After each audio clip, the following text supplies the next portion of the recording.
Hyodo Issei wanted nothing more than a normal life. Too bad he died on his first date.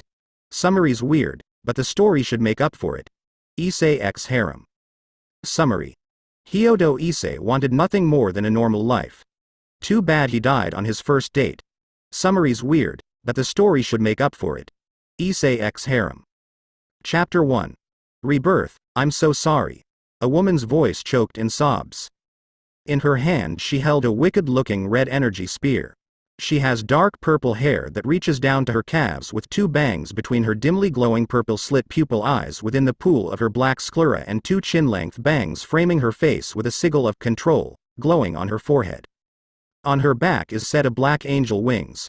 Her attire consists out of, well, thick purple strings that looks more like leather.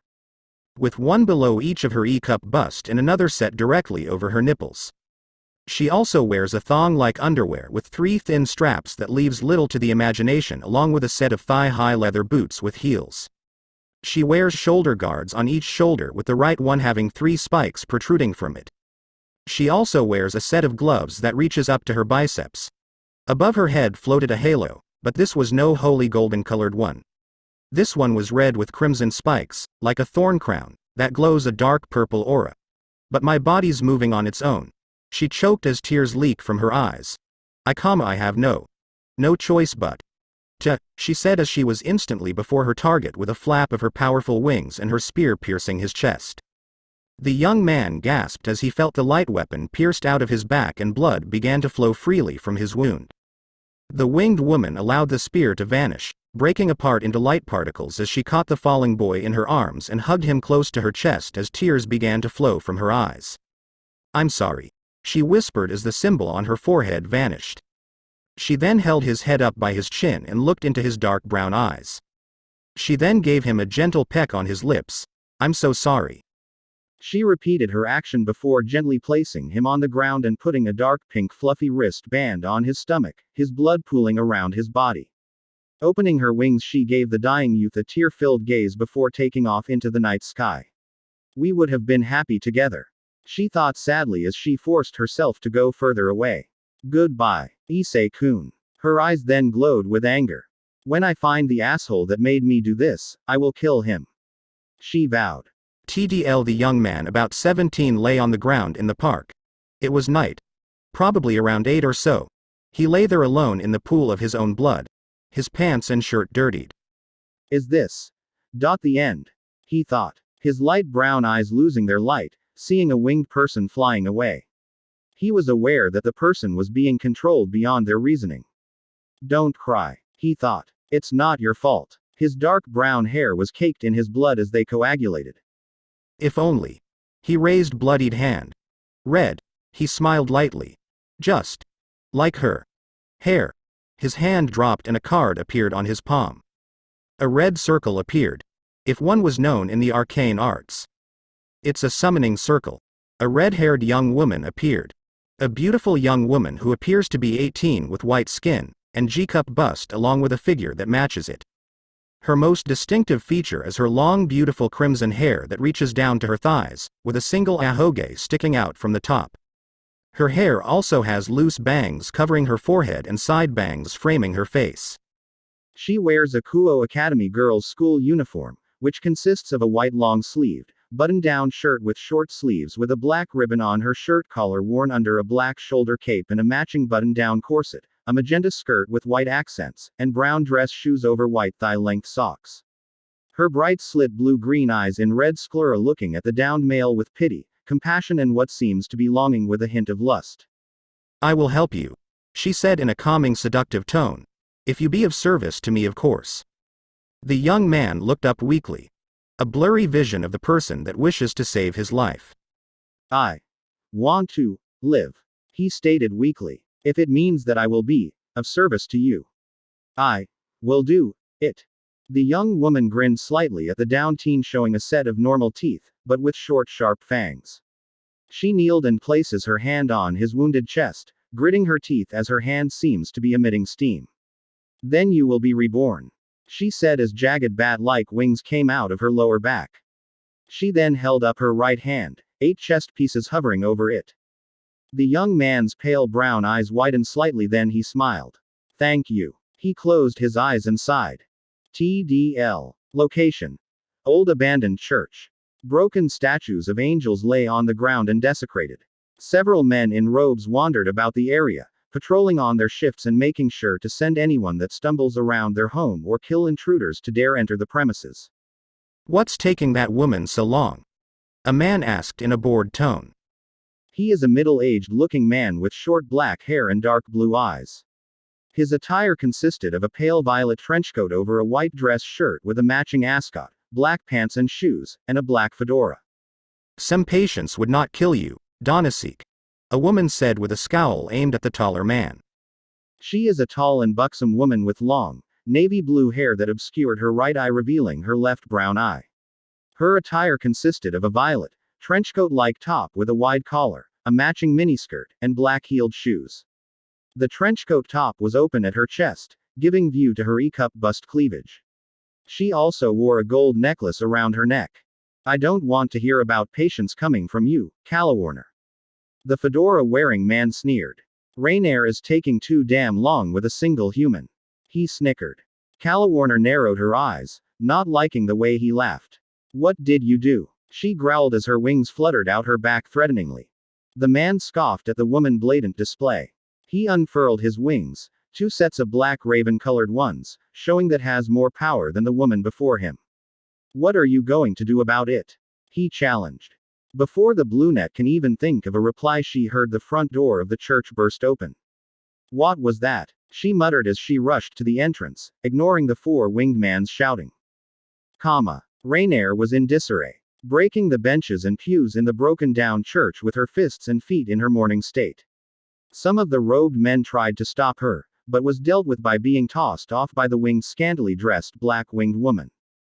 Rainier. Calawarner shouted as she noticed that it was her comrade that was causing the racket. What happened? Upon hearing a familiar voice, she stopped her rampage, her back turned to the buxom woman. Her hair was a mess and her shoulders were shaking. Small sobs chalked out of her mouth as she slowly sank to her knees, her legs bending in an M form as her hands hold the weight of her body. She felt like all of the sins she has committed were nothing compared to the one she recently did. Even if her body was forced to do it. I killed him, she muttered lowly, tears streaming from her now oval-shaped purple eyes within white sclera. What? Calawarner asked as she neared the sobbing woman. What do you mean you killed him? She questioned. You were supposed to keep an eye on him. She reminded her. What the hell made you do that? I was being controlled.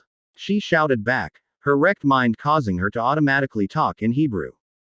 Calawarner, seeing her friend in such a distraught state, pulled her into a hug, her wings enveloping the purple-eyed woman. Calm down, okay. She soothed as she rubbed her back. Everything's going to be okay. It looks like you've completed your mission, Rainier. Donasik grinned, stepping to kneeling duo, seeing the groaning robed men. Apparently, none of them were killed. It's a miracle.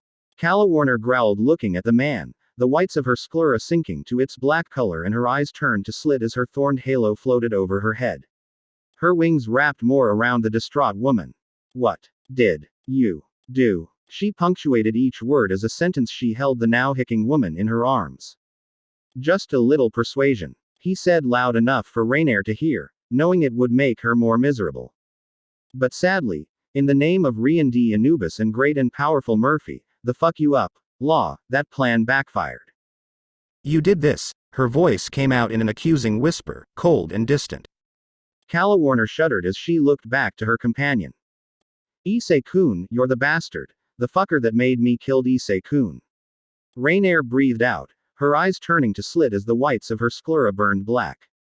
She tried to get out of the brunette's grip, but was promptly held down. Let me go, she breathed.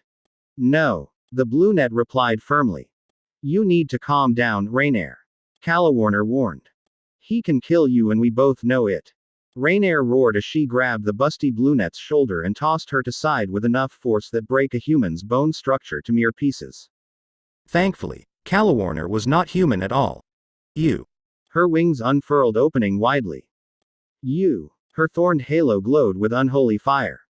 You. She raised her right hand as red light energy gathers unto it, forming a large light ball the size of a family car. I'll fucking kill you. You bastard. She raged as the red sphere burst and formed a massive light spear, shocking both Donasek and Calawarner at the sight of it.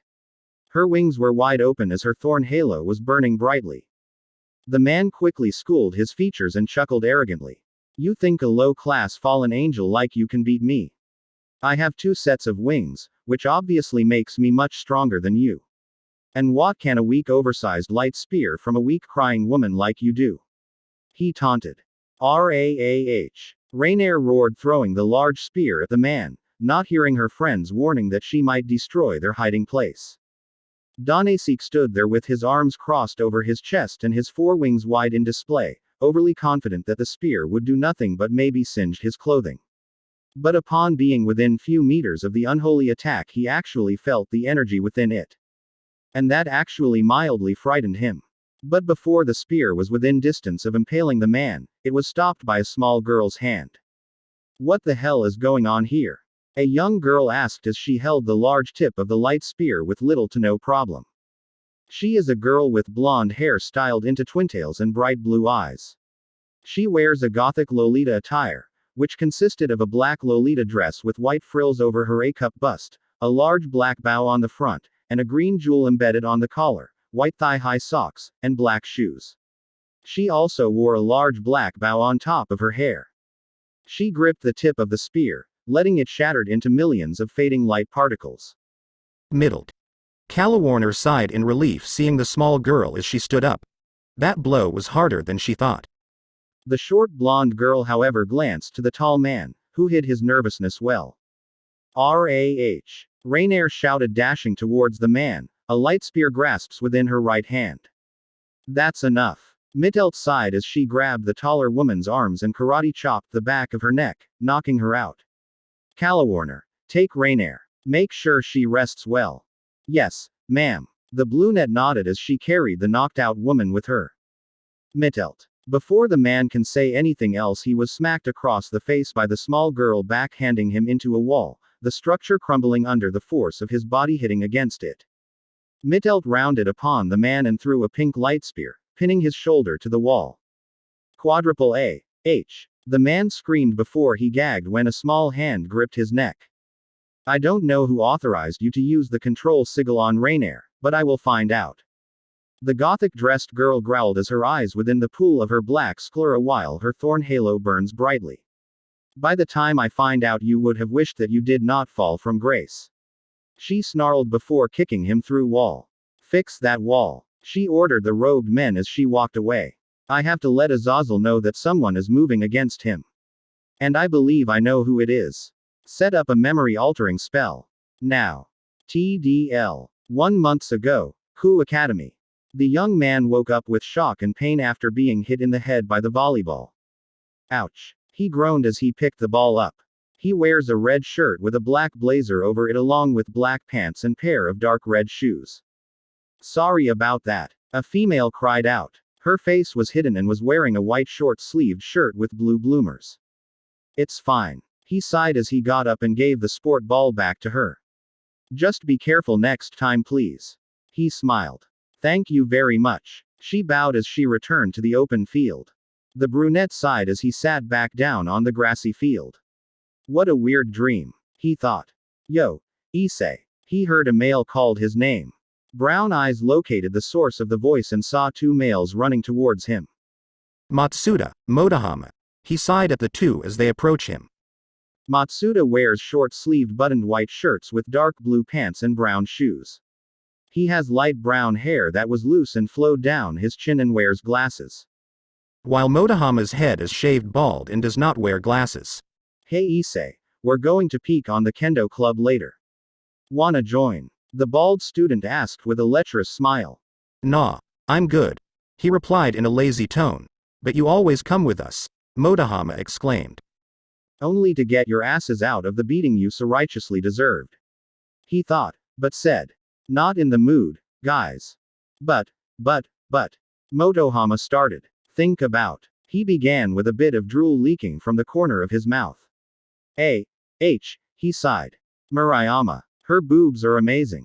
A vision of a female student wearing a set of pink bra with heart decor just below her dark pink nipples and equal styled ribbon panties. She was shown currently taking off the bra. She has glazed honey brown eyes and brown hair tied in a high ponytail held by a red ribbon, along with two chest-length bangs framing his face. B equals 84, W equals 70, H equals 81. Matsuda speculated with his glasses giving a slight glow under the sun. And what about Katase? Huh. She got some pretty damn fine legs. The bald male student exclaimed with steam escaping his nostrils. A vision of another female student wearing a set of horizontal blue and white striped bra with an equal styled panties. Her back was turned to an angle that shows her firm butt and side of her bra-clad C-cup bust. She has dark pink eyes and faded pink hair that was loose and held back by a white hair band and allows for bangs of hair to go down to her chin, two on either sides. She was shown putting on her red hakama pants. B equals 78.5, W equals 65, H equals 79. The bespectacled pervert grinned triumphantly as he fixed his specs. Face it, Issei. There's no way that you can ignore such beautiful, luscious bodies. Especially their captain. The two exclaimed loud enough for almost the entire campus can hear them. Issei simply sighed and face-palmed himself, while ignoring the female students looking at their direction. Why did he bother being friends with those two? Because everyone else, female populace of the school, is just flat out disgusted with them, he thought. The bespectacled pervert sighed as he looked around the campus, taking the scene of the female students of Ku Academy running in their bloomers. Ah, nothing says, recently made co-ed school, like a mass of girls around you in this field of angels. He sighed dreamingly. Matsuda, it's her. The bald pervert shouted, tapping his friend with his left hand while pointing at a direction with the other. Girls were screaming and squealing like fans as a female student make her rounds around the grassy fields of the large campus. She is a beautiful young woman with short shoulder-length blonde hair, gray eyes and a mole under her left eye. She wears the Ku Academy boys' school uniform, which consists of a black blazer with white accents over a white, long-sleeved dress shirt that strains against her D-cup bust, with a black stringed ribbon on the collar matching black pants, and brown dress shoes. Kiba-sama. Ku no Oji-sama, Prince of Ku. The girls cry out to their role model. Kiba looked to her multiple kohai as she smiled and waved at them. Kiba-sama. The two shouted, waving a banner with Kiba's smiling face on it with a glittery background. Both were wearing a large pink open haori with dark red sleeves over their uniform with a white rope tied around their foreheads. Kiba smiled at the duo, but Issei can tell that it was an uncomfortable one. Knowing that the majority, if not all, of the female student body were disgusted at the two and slightly wary of him. She didn't hate them per se, but she was cautious. Well, Matsuda stretched. His Ku Academy clothes were back on. Time for some free show. It's time already. Motohama cried. Are you too serious? Issei raised an eyebrow at the two, mentally debating if God hates him or Satan just loves him. It could be both, he thought. TDL. Kamo. N. Move it, Motohama. The bald pervert whispered harshly as he pushed his friend to the side to look through the peephole they made. Said hole leads directly into the kendo club's changing room. Guys. Issei tried to call the duo. I'm not seeing anyone in there. Matsuda said as he fell on his bum. Maybe they changed already. He guessed. Impossible. Motohama said as his eyes looked around the hole. We timed it right. There's no way that they would be off schedule. He said with great confidence. Guys. The Hyodo tried to call them again. Not now, Issei. The glass-wearing student claimed as he pushed the bald friend to peep. They have to be in there somewhere. Will you guys just turn around already? He sighed. What? The two perverts shouted in annoyance, both for being interrupted and not being able to see the luscious bodies of the kendo club members. Those two emotions were suddenly replaced with fear and slight jealousy. There were the members of the kendo club, 11 girls at the moment, standing before the duo. Issei was sitting on the ground with his legs crossed and his hands supporting his weight so he wouldn't fall back. Murayama and Katase had their kendo sticks pressed against his neck in a crossed manner. That was their fear. A young woman about 18 years of age. She has long, straight and shiny purple hair along with a triangular fringe at the front that barely touches the ridge of her nose. She is also has blue eyes and sizable D-cup bust. She is quite tall for a Japanese girl. Like the other club members, she wears a white shihakusho, but was open, showing a portion of her bandaged bust and black hakama pants. She also wears a set of tabi socks along with zori slippers. Leaning against her left shoulder is a shinai with the handle up. All in all, she was sitting like a Yakuza boss on this fanfiction's main character's lap. That was their jealousy. Well, well, well. Looks like we got ourselves some pigs to butcher, girls. She grinned as the two were terrified at the sight of her club. BBB Bize J Jima SSS Senpai. The two stuttered. I think I'll allow them to give you a light beating this time. The senior grinned as she leaned back onto Issei. The two other kendo members removed their bokken as to not get her uncomfortable. Issei. You bastard. How dare you become furniture? Motohama shouted as he waved his fist. Yeah. Matsuda shouted. Get him, girls. The purple-haired young woman simply nodded her head at the two. The sounds of manly screams and the sound of wood meeting flesh echoed across the campus. TDL, the three were now sitting at the old school building. Damn it, Issei, how can you betray us? The bald pervert cried out as he nursed his bruised head while crying inside. Yeah, the spectacle-wearing student cried in agreement. He fixed his cracked glasses as he glared at the brunette. The only thing you got was Busujima Senpai sitting on your lap. I also had a bamboo sword pressed against my Adam apple and another pressing against my heart. You try moving with your life being at the end of those things. The main character protested. You're the ones that were. Something caught his eyes. Huh. He wondered as he looked up to an open window and saw someone looking at them. More specifically, him. The young Hyodo blushed as their eyes meet. The two other male students look at the direction their friend looked at, only to see a young woman with red hair, the light breeze blowing against it. She stood there only for a few seconds longer, then walked inside, her hair flowing behind her. I didn't know that there were people staying in the old school building. Motohama muttered as he looked back at his friends. He notices Issei was still looking at the empty window. She has some nice hair. He muttered with a small smile. Matsuda grinned as he fixed his glasses. Rias Gremory. B equals 99 W equals 58 H equals 90. He stated smugly. She has been the president of the Occult Research Club for the past 3 years.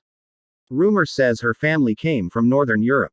She also ranked first out of Ku no Roku Megami, 6 goddesses of Ku, Himahima Akano being second, Shinra Tsubaki being third, Sona Sidiri being fourth, Yuto Kiba being fifth, and Busujima Seiko being sixth. He grin widened at the show, his knowledge prompting Issei to sigh. TDL. That young human boy out there. The redhead wondered as she sat on a long dark brown couch, a chessboard before her with red and white pieces. Rias-san? A female student wondered as she tilted her head to the side. She is a beautiful young woman with a G-cup bust and voluptuous figure. She seems to be around 18 as well and has very long black hair and violet eyes. Her hair is tied in a long ponytail, reaching all the way down to her legs with 2 strands sticking out from the top and sloping backwards, with an orange ribbon keeping it in place. Like most of the girls at Kuo Academy, she wears the customary Kuo Academy girls' school uniform, along with black knee-high socks. I mean the one in the middle, the one that wears the red shirt under his uniform and is mostly with those 2 perverts. She stated. The dark-haired girl remained silent as she raised her head slightly in thought. He's in class 2B. If I recall correctly, his name is Hyodo. Hyodo Issei. She looked back at the seated redhead.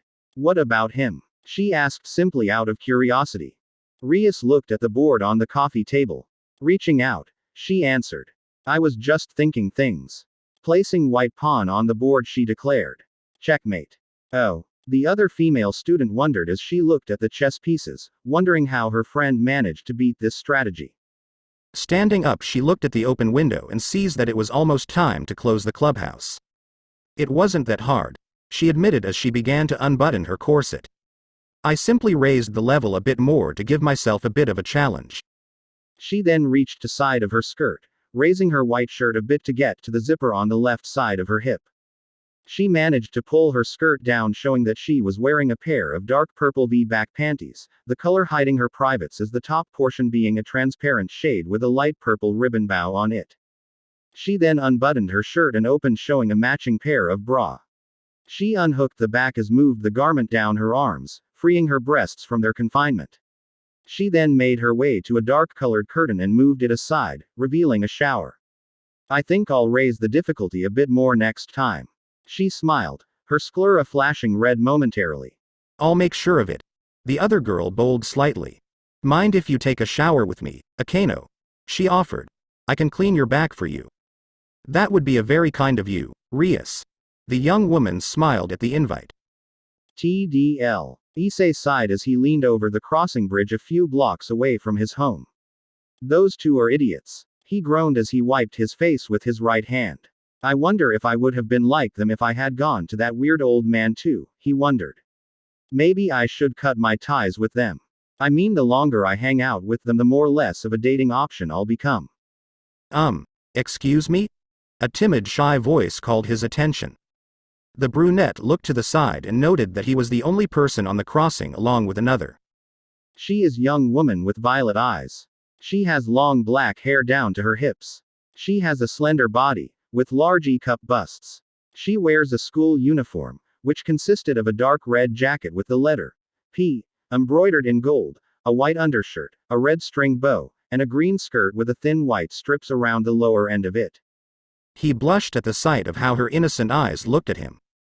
Why, you're Hyodo Issei-kun, from Ku Academy, right? She asked. Yes. He answered, giving her his full attention. Seeing the girl gave a small blush and he gave a small smile. That's my name. Class 2B. He added. Giving her a glancing over, he noted that the uniform is unrecognizable. I've never seen that uniform before. Which school is she from? He wondered. Not to mention she's very cute. She stuttered. Something I can help you with? He politely asked. Well, she looked aside slightly, the blush on her face increasing by a little. Are you seeing anyone at the moment? The Hyodo sighed. No, not really. He scratched his head. I'm glad to hear that. The girl confessed, earning a raised eyebrow from the brunette. You see, I've been watching you for some time now and I've come to realize that. Huh. She not seriously going to do what I think she will, is she? Issei thought with a gulp. Would you mind going out with me? She asked. Are you sure? He wondered. I mean, I don't mind, but I've always seen you pass by here whenever I come from school. I see that you're a real gentleman despite you hanging around with those two weird guys. Issei's sweat dropped at that and gave a nervous chuckle. Well, I knew that you were. She gulped as she avoids meeting his eyes and took a deep breath. Looking at his eyes and declared boldly. Please go out with me. He blinked. TDL, wake you, P. An alarm blared. A hand reached out and tapped the snooze bottom. Groaning, the owner of the hand retreaded back and his under the green covers of the bed. Eyes Ku, and wake up. An older female shouted from down the stairs. Yuma-san is here. Shit. The brunette shouted as he flipped the sheets of his body, showing that he was wearing blue boxer shorts and a white shirt. His eyes were wide with shock. Why didn't she call me? He frantically thought as he shot off his bed and made his way to the showers to get ready for school. Issei made himself down the stairs, nearly tripping down as he fixed his pants, and his black blazer was hanging over his right shoulder while he fixed his red shirt. Upon reaching down and entering the kitchen, he stopped and took some deep calming breaths. Morning, Aiz-kun. A woman greeted with a motherly smile. She has brown hair and seems to be in her mid-30s. Her hair styled with several bangs faming over her forehead and two long collar-length bangs down her chest. She has a loosened low ponytail that reaches to her hips. She has light honey brown eyes and what seems like a small wrinkle at the corner of her nose. She seems to have a moderate CC cup bust and wears a white buttoned-up shirt with short sleeves and folded collars along with a pair of plain blue jeans pants. She also wears a set of brown shoes. She was currently heating some breakfast for the small family. Morning, Mom. He greeted her with a smile. Hey, Dad. He greeted a man that was sitting at the table with a newspaper in front of his face. The man lowered the paper. Morning, Issei. He greeted with a small smile. He has light brown hair and dark brown eyes. his hair combed back in a smooth spiked manner with two small thin bangs over the left center part of his forehead. He wears glasses over his eyes and seems to be sporting small stubble of a goatee. He seems to be in his late 30s and wears a blue dress shirt with its long sleeved rolled up to his upper arms, the top button open showing a white shirt and the collars down. He also seems to wear a set of dark blue dress pants and black shoes. Glad you can finally wake up. What took ya so long? He smiled. Issei chuckled as he scratched the back of his head. My alarm, he muttered. He looked around and noticed that one more person was missing. By the way, where's Yuma-chan? He asked. I'm right here, Issei-kun. A voice said as he felt a pair of arms hugged around his stomach and the familiar feeling of fleshy mounds pressed against his back. Before Issei can greet her back, his head was turned by gentle soft fingers and his lips were immediately met the soft pairs. TDL. H. The perverted duo shouted in shock. Before them stood a sighing Issei with a giggling Yuma. Both dressed in their respected school clothing. The four being currently at the bridge which parts their way. Hey, guys. Issei gave a small wave with his left hand, right hand being clasped by Yuma's hands while the arm was trapped between her bust. Don't. Hey guys, us, Issei. Motohama shouted with narrowed white eyes and a large tick mark on his head. What the hell are you doing with your arm buried between such large and glorious oppies? Matsudo added with an equal expression. Issei could only sigh at the antics of his perverted friends. Yuma-chan, meet Motohama and Matsuda. He introduced the two to his girlfriend. Matsuda glasses glinted as a wide lecherous smirk spread across his face. He was about to use his special ability on Yuma until his eyes was forcefully covered. Issei scowled ever so slightly as he kept his grip on the special pervert. Please refrain from doing that, Matsuda, he requested. I just want to know her measurements. The special student of Ku Academy whined as he tried to pry his friend's hand from his own face. Yuma giggled. All right, Issei-kun. She gave him a small peck on the cheek. I should be going now. She smiled as she crossed over the bridge and made her way to school. Issei smiled. I'll see you at our date later, okay? The girl turned around, a large smile on her face and winked at him. Sure. Issei then looked back at his friends and released Matsuda. Let's go guys. He sighed as he held his bag over his left shoulder and his right hand in his pocket. Issei.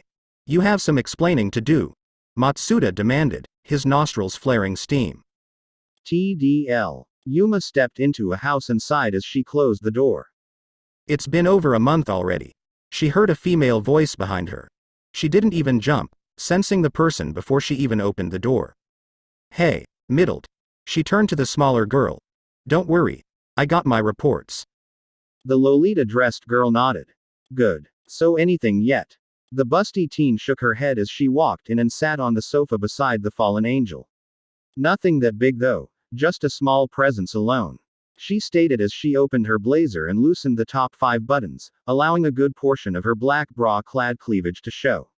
I assumed that it would have been something of great power, but I could be wrong. Mittelt nodded, not even bothered by the teen's larger bust size. All right. She smiled as she stood up. Your mission ends tonight. What? Yuma asked, caught off guard. Tonight. The blonde Lolita nodded. Yeah. You'll have to come up with some kind of story. Like you're moving away or something. We got a message ordering us to return to Grigori HQ for a very important briefing. Something about a nun. I see. The purple-eyed female nodded. Mittelt can see that pain in those purple eyes. You'll have to rewrite his memories and everyone else that met you through him. The blonde advised before she decided to leave. Issei-kun. The girl sighed as a pair of black wings opened up behind her. TDL. Issei was making his way through the entrance of Ku Academy, the perverted duo behind him and asking him questions of how he got some an amazing, red, big-breasted girlfriend.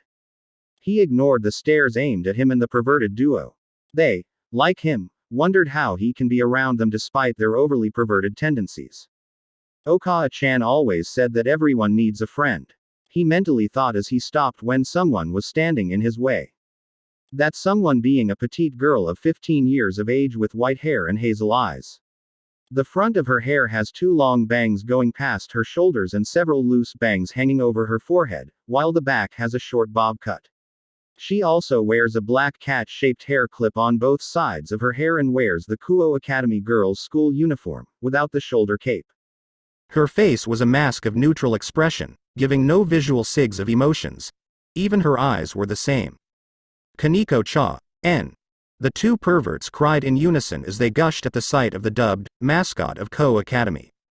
Before they can go and probably scar the young Kohai, Issei tripped them over his foot, the two having decided to run at by his left side and behind each other, thus making them tumble over into a mass of tangled limbs. Issei could have sworn he saw the slightest, smallest, and nearest hint of amusement in those large eyes. "Hello, Issei-senpai," she greeted softly and toneless. As she made her way to the main character of the story, purposely stepping over Motohama and Matsuda, "This is for you," she said as she handed him a small paper card. "Is that a love confession?" a female student asked with a small amount of awe in her voice. "No way. That's so cu. Te. A. W. Those were some the female students. "What the hell? No fair. How can sweet Kaneko confess to that creep?" Those were some of the male students. Issei raised an eyebrow at the shorter petite student as he took the small paper from her. He studied and noted that it was an invitation card that simply said, "You're invited." Turning the paper around, her saw some kind of symbol. "What's this?" he questioned in curiousness. "I am simply here to send a message," she replied as she gave a short bow and was prepared to walk away. "Oh wait, Kaneko," the brunette called the small girl as he idly reached into his bag. After rummaging through it, he pulled out a small bag filled with candies of different types. "I heard you kinda have a sweet tooth." He gave a sheepish smile. "I'll give you this one since I bought one for Yuma-chan too." Kaneko eyed the bag of candies before she gently picked it from the older male's hand. "Thank you," she murmured before continued on her pace. Issei sighed as he scratched his head. That was weird, he thought as the warning bell rang, causing him to run towards his first class. TDL Issei sighed as he stepped out of the last class of school. Finally, he groaned as he stretched his arms. "Yo Issei." Motohama called as Matsuda fixed his glasses as measured the sizes of various female students that are passing by. "I swear their perversion is going to be the death of them." He mentally hoped that it wouldn't happen though. "Sup, guys?" He waved his hand. "We're going to the arcade. Wanna join?" Matsuda asked as he recorded the current sizes to his memories. Issei sighed as he rubbed the bridge of his nose. "I know exactly why they were going there," he thought. "Sorry guys, I can't make it. I got plans tonight, remember?" He reminded them since they were there when Yuma mentioned about the date. "Oh yeah." Matsuda faked remembered as he fixed his glasses. All of the sudden the female students squealed, causing the boys to cringe, Issei hissing in slight pain by the volume. Kiba just finished fixed her books into her bag as she heard the other students' shouts. "Looks like they're making a stroll," she thought as she smoothly swung her bag over her left shoulder and made her way to the classroom door. Rias and Akeno were making their way to meet Kiba. "Akeno-sama, Rias-sama, it's 2 out of the 6 goddesses." "Oni-sama." Several of the female kohai shouted at the 2 walking students, making a sizable path for them. "Hello everyone." Rias smiled at them, causing more squeals to erupt from them. "Is Kiba-san in today?" she asked. "I'm right here, Bucko-san," Yuto said as she stepped out of the class. "Kiba-sama." Matsuda and Motohama cheered. "Guys, just stop." Issei groaned as he was about to turn and walk away, but a hand stopped him. "A moment of you time, Hyudo-san." The Grimoire kindly stopped the brunette, causing many of the people in the hall to gasp in shock, awe, envy, anger, and many other emotions. Hi, Rias-senpai," he said, locking eyes with her. "Such beautiful eyes," he thought. Rias simply smiled as she raised her hand to his right cheek and plucked a grain of rice that was there. Her eyes were half-lidded as she popped it into her mouth and licked her finger. "You had a piece of rice left on you." She smiled as she released her hold on him and turned to the blonde beauty. "Yuto, we have a little meeting at the club room," she said. "Hi, Bushu-san." The blonde bowed slightly. "Come now." She nodded to a direction. "Kaneko is already waiting for us." She then made her way to their destination, Akano giving a soft giggle as Yuto gave a small nod of farewell to all on the hallway. Issei's face was flushed. Sure, Yuma teased him at moments, but getting teased by someone else will always make it hard on you. Issei, you fucking bastard. M along with male populace shouted at the brunette as they glared daggers at him. Not only do you have a cute, hot, sexy, and big-breasted girlfriend. What? The majority shouted in shock, many of single males scowling at the youth. And you got some paper from Kaneko-chan, Motohama added. That's nor fair. A random male shouted in anger and jealousy. Issei sighed in slight irritation, ignoring the ringing in his ears. TDL Issei was on his way to meeting spot to meet Yuma. He managed to finish school early so decided to wait in the area until the time reached. He was currently wearing a red shirt with black chain markings on it and a red set of pants along with pair of black sneakers. The brunette sighed as he looked around. She's not her yet. His vision was suddenly blocked by a set of hands and he felt the familiar feelings of flesh against his back. Guess who? He heard behind him. He simply smiled. Now who can that be? He fakes wondering. Yuma-chan. He asked. Ping po. Ing. The violet-eyed female smiled as she hopped in front of her boyfriend and leaned forward with a smile. She was wearing a pink sweater shirt that leaned off the corners of her shoulders and was showing a fair amount of cleavage along with a green skirt. Issei could only admire the young woman more. Did I take too long? She asked as she wrapped his left arm between her breasts as she clasps his hand with her own. The brunette simply shook his head as he gave her a peck on the forehead, earning a pout from the busty beauty. No. He chuckled at her expression before he gave in and pecked her lips. I just reached myself. Yuma smiled.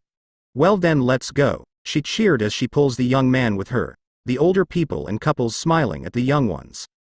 Unknown to the two, they were being watched by a certain white-haired female. Kaneko watched as the couple made their way as she ate an ice pop. TDL. I see. The redhead smiled as she placed a red pawn forward into the chest field.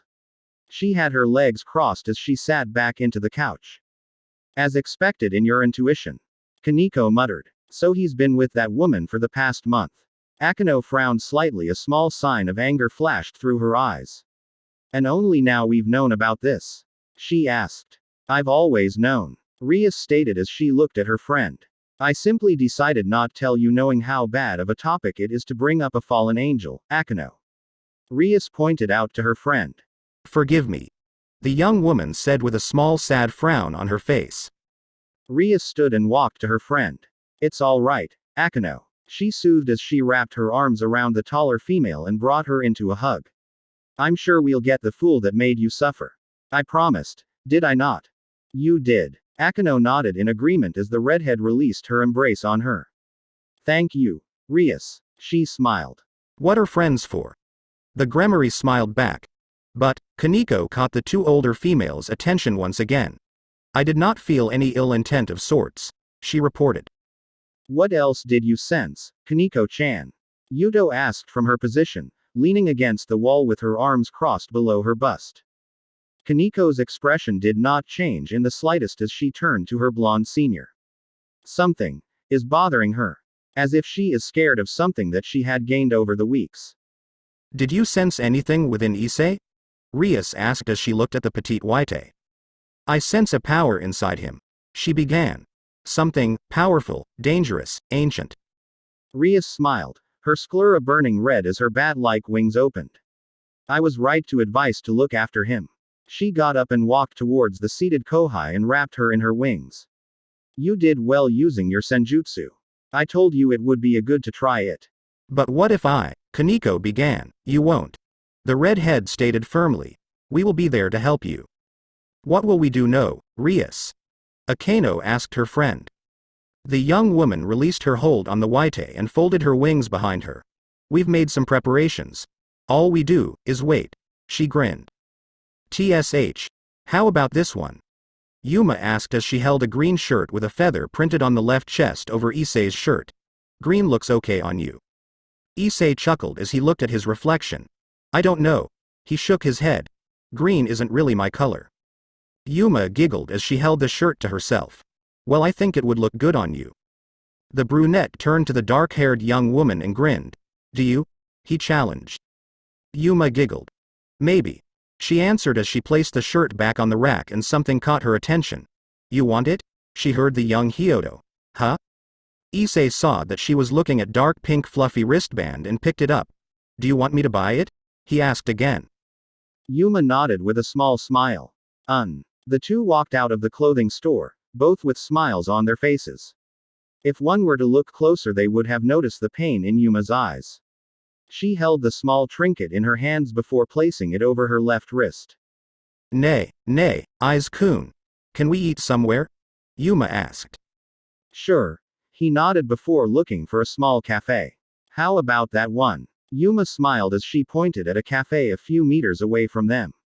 Sweet Tooth. He read the sign above it. Sure.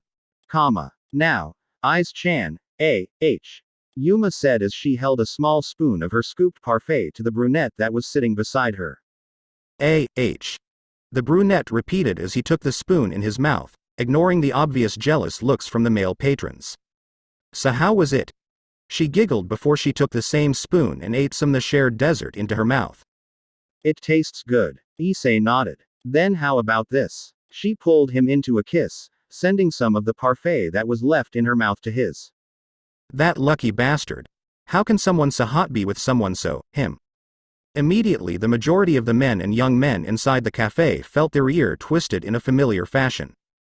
By their wives, fiancés, girlfriends, childhood crushes. Separating her lips from his own, Yuma smiled at the brunette. Let's take a walk, okay? Issei looked out the window and noted that the sun was setting in the distance. Sure. He nodded. The two were then walking through the park, which was strangely scarce of people even at such a time, holding each other's hands. Issei-kun. Yuma said softly as they stopped near a fountain. I have favor to ask you. The brunette wondered what was wrong with his girlfriend. He admitted that she's been acting strange, even quite at moments, but decided not to put too much attention to it. Sure. He replied, and with moments her lips were pressed against his once again. He felt her arms wrapped around his back, holding him tight to her shorter frame as her head leaned against his chest. Please, don't forget about me, she begged as tears began to stream from her eyes. The brunette frowned slightly as he looked down to his girlfriend, her hair hiding her beautiful colored eyes from him. Yuma-chan, he began. Yuma shook her head, stepping away from him. Please promise me, she repeated. Promise me that. She gasps as she suddenly clutched her head, as if she was in pain. Ah. Issei's eyes widened as he saw the young woman drop to her knees. Yuma. He shouted as he ran to aid her. Issei. She gritted his name through her teeth. Stay away, but he ignored her and held her up. Stay back, she shouted, pushing him away with strength that belied her appearance. Issei was launched a few feet away and landed roughly on the ground. He quickly got up and stared wide eyes as the woman that he has been in a relationship with him for the past 3 months was standing there slouched, hair overshadowing her eyes and a dark purple aura around her form. What he saw next shocked him. Yuma's clothes melted. Yes, melted away like water paint off of a wall. Slowly, what was remained of the washed-off clothings darkened and reformed around her. The brunette ignored the fact that he saw his lover naked. It wouldn't be the first time. Her form changed as well. She became taller and more mature-looking. Her face gained a sharp look as her eyes narrowed slightly. Why, Yuma? He whispered. The woman didn't reply as her leather-like clothing came to view and her head was sagged down. Seconds later she raised her head, showing the sigil on her forehead and a blank expression on her face. Her eyes were even glazed over and they changed as well. They were the same color but were slit and her scleras were black and she had a thorn-burning halo over her head. What the hell is going on? The youth thought in shock as the woman raised her hand. I'm sorry. She whispered in broken tone. I'm so sorry. She then summoned a wicked-looking red spear. Issei saw as his lover's wings spread wide and was suddenly impaled by the spear in chest. He felt his inside burning and his heart torn as the spear erupted from his back. His body fell back, but the woman grabbed him, stopping him from falling. For some reason he felt his body dying too quickly. He can hardly feel a thing and his hearing was fading. I'm sorry. The woman's sobbing voice echoed.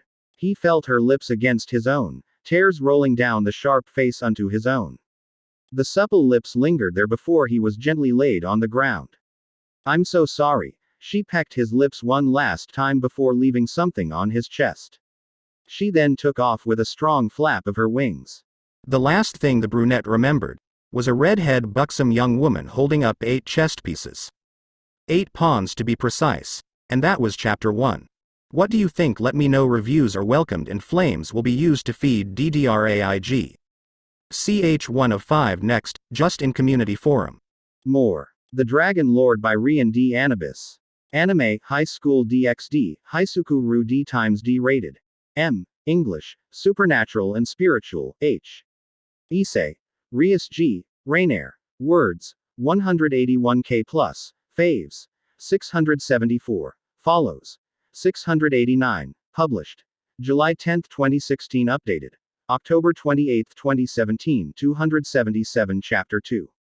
Chapter 2. Meet the Nun. Return of the Fallen Lover. Mermaider. Mermaider. Mermaider. Mermaider. The alarms suddenly slammed by a hand belonging to a tired teen. Issei groaned as he sat up on his bed. Dad changed my alarm clock again, he muttered with a yawn.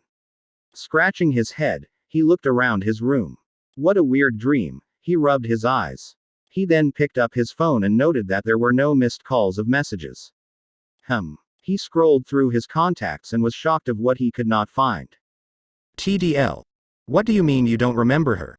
A slightly confused and irritated Issei asked as he along with the perverted duo were standing around the stairs leading to the 3rd floor. Issei. Motohama began. We're your friends. There's no way you'd have a girlfriend before us, he stated. Issei bit back a retort. Whatever, he sighed. Dude, if we knew a girl like her, Matsuda started. But the brunette raised his hand. Please don't. He frowned slightly. How could this happen? You guys met her yesterday, he pointed out. Like we said, you never introduced her to us, the bespectacled pervert said. No way would you get a girlfriend before us anyway, Matsuda said. It's just not possible. The brunette simply groaned. You know what? You're right. I'm going to take a walk now. He took a step up the floor. Era, Hyodo-san. A female called him from above. Yo, Issei. A second female called. The 3 looked up and saw Rias and Seiko looking at them, more to Issei, and gave a small smile, while the perverted duo were ogling at their bouncing breasts as they made their way down the stairs. A.H. Busujima-senpai. A group of female students shouted. Rias-sama. Another group shouted. Seiko grinned at the brunette. Like any other female student, she wears the Ku Academy uniform, but her skirt reached to knees instead. As the 2 of the 6 goddesses stepped down the stairs, Rias giving the Hyodo a small sly smile and she kept going down the other set, but Seiko stopped and wrapped her left arm around his neck. Heard you've been getting pretty chummy with Rias there, huh? The purple-haired kendo club captain grinned as she nodded her head at the retreading redhead. Well, you see, leave Issei alone, Motohama shouted at his senior. Yeah. Matsuda agreed. Guys, the brunette was surprised that his friends were defending him. Why don't you hold us instead? They said in union as they grinned with lecherous smiles on their faces, causing the young Hyodo to deadpan. Murayama, Katase. The purple-haired young woman scowled at the 2 males.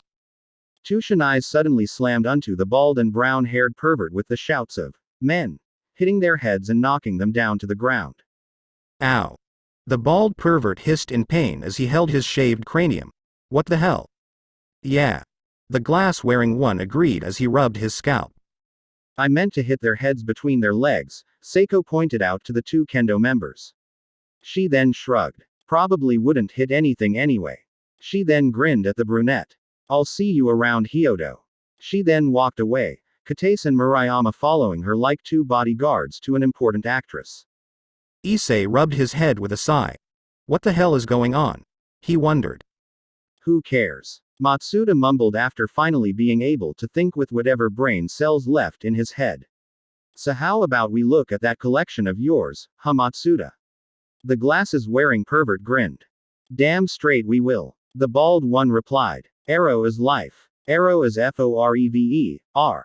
The duo shouted, raising their fists in the air as if proclaiming the best thing in the world.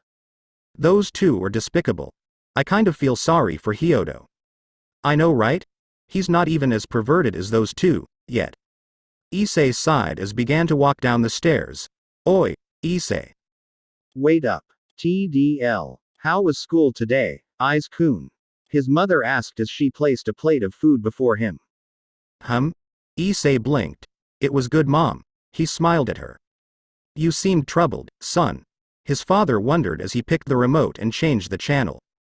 I'm okay, he said as he turned to the left. Looks like the neighbors are having an argument. He muttered low enough that his parents wouldn't hear him. His eyes widened at that. How did I hear them? He wondered as he absent-mindedly spooned his food and began to eat at a decent pace without pause. Are you sure you're okay, son? His father asked him. Swallowing whatever he was eating, he looked to his father. Yeah, Dad. Why? You eating liver like you loved it so much. The mother pointed out, worried of her son's sudden like for the meat she made. Issei's eyes widened at that.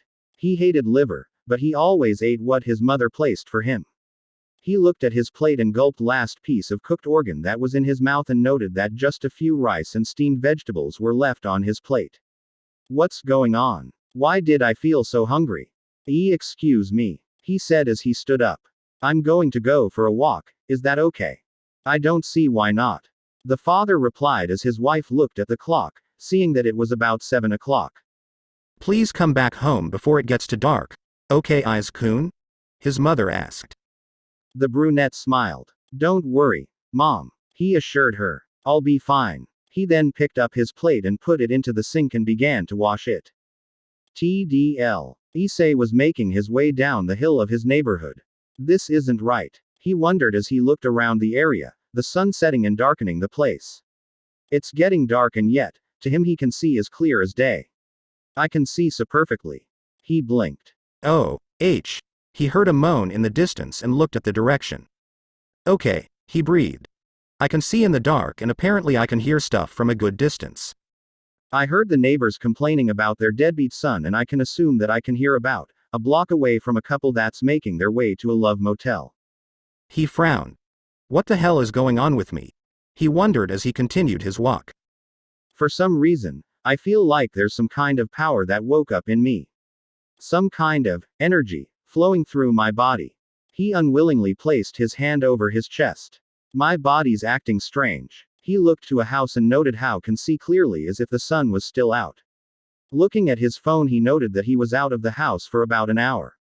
I'll take a little detour, he thought to himself as he made his way to his destination. The story's main character stopped at a familiar sight. This place. He made himself to the fountain in the area. Placing his hand over the stone end he gave a sad smile. This is where Yuma-chan and I came before. He looked down, his hair shadowing over his eyes. This can't be a dream. He sighed standing straight and looking into the darkened skies. His eyes then widened as he felt something stir within him. Well, a menacing male voice chuckled, making his way from a dark corner of the park. I didn't think that you would be alive. Danesik grinned as he stepped out and held his fedora on his head with his left hand as he leaned back slightly with right hand in his pocket. Today must be my lucky day.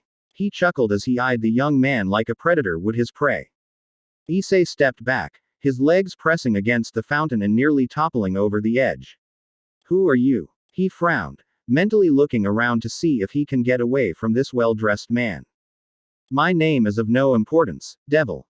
The man crooned as he snapped his fingers, a barrier erecting around the park. But I will make sure the boss's plan is worked to the final T. He grinned as he raised his left hand at the brunette, a blue spear of light flashing into his hand, the tip being hollowed and the staff being shorter. Without much a warning he hurled the spear, grinning at such an easy kill. Issei leapt to the side, instinct ruling over his body to avoid the unholy attack. What he did not take into account that he leapt a good few meters away and slamming into a tree, snapping the weak branches, and hitting the pavement hard. He got up, groaning as he rubbed his back and was shocked at his action. It doesn't hurt, he thought in wonder. And I was just gonna leap to the side, not soar.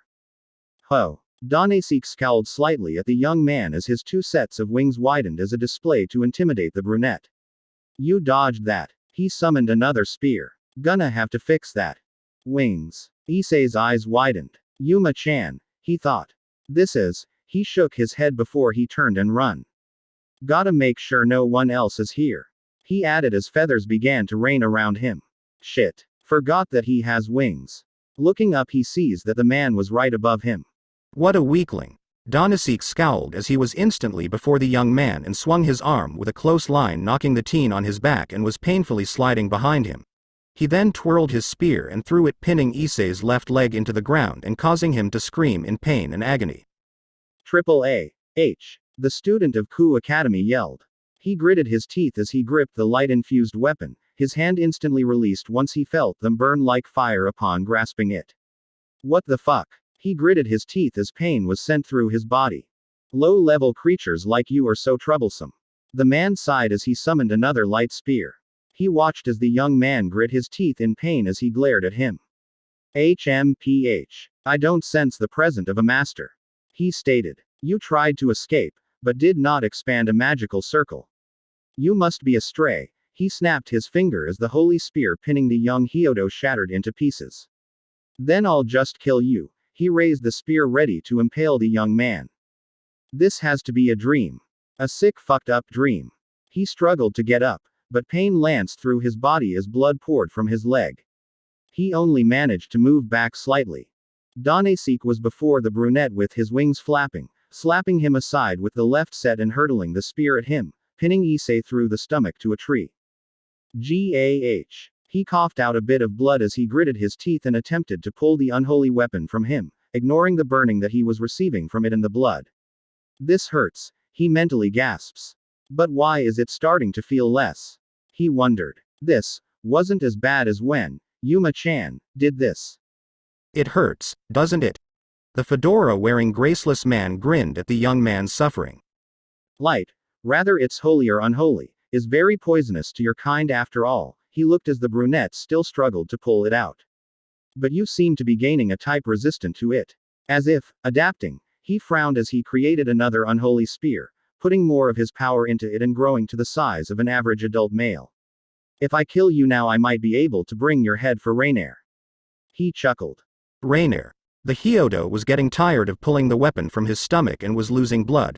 His pants were soaked and shirt was ruined.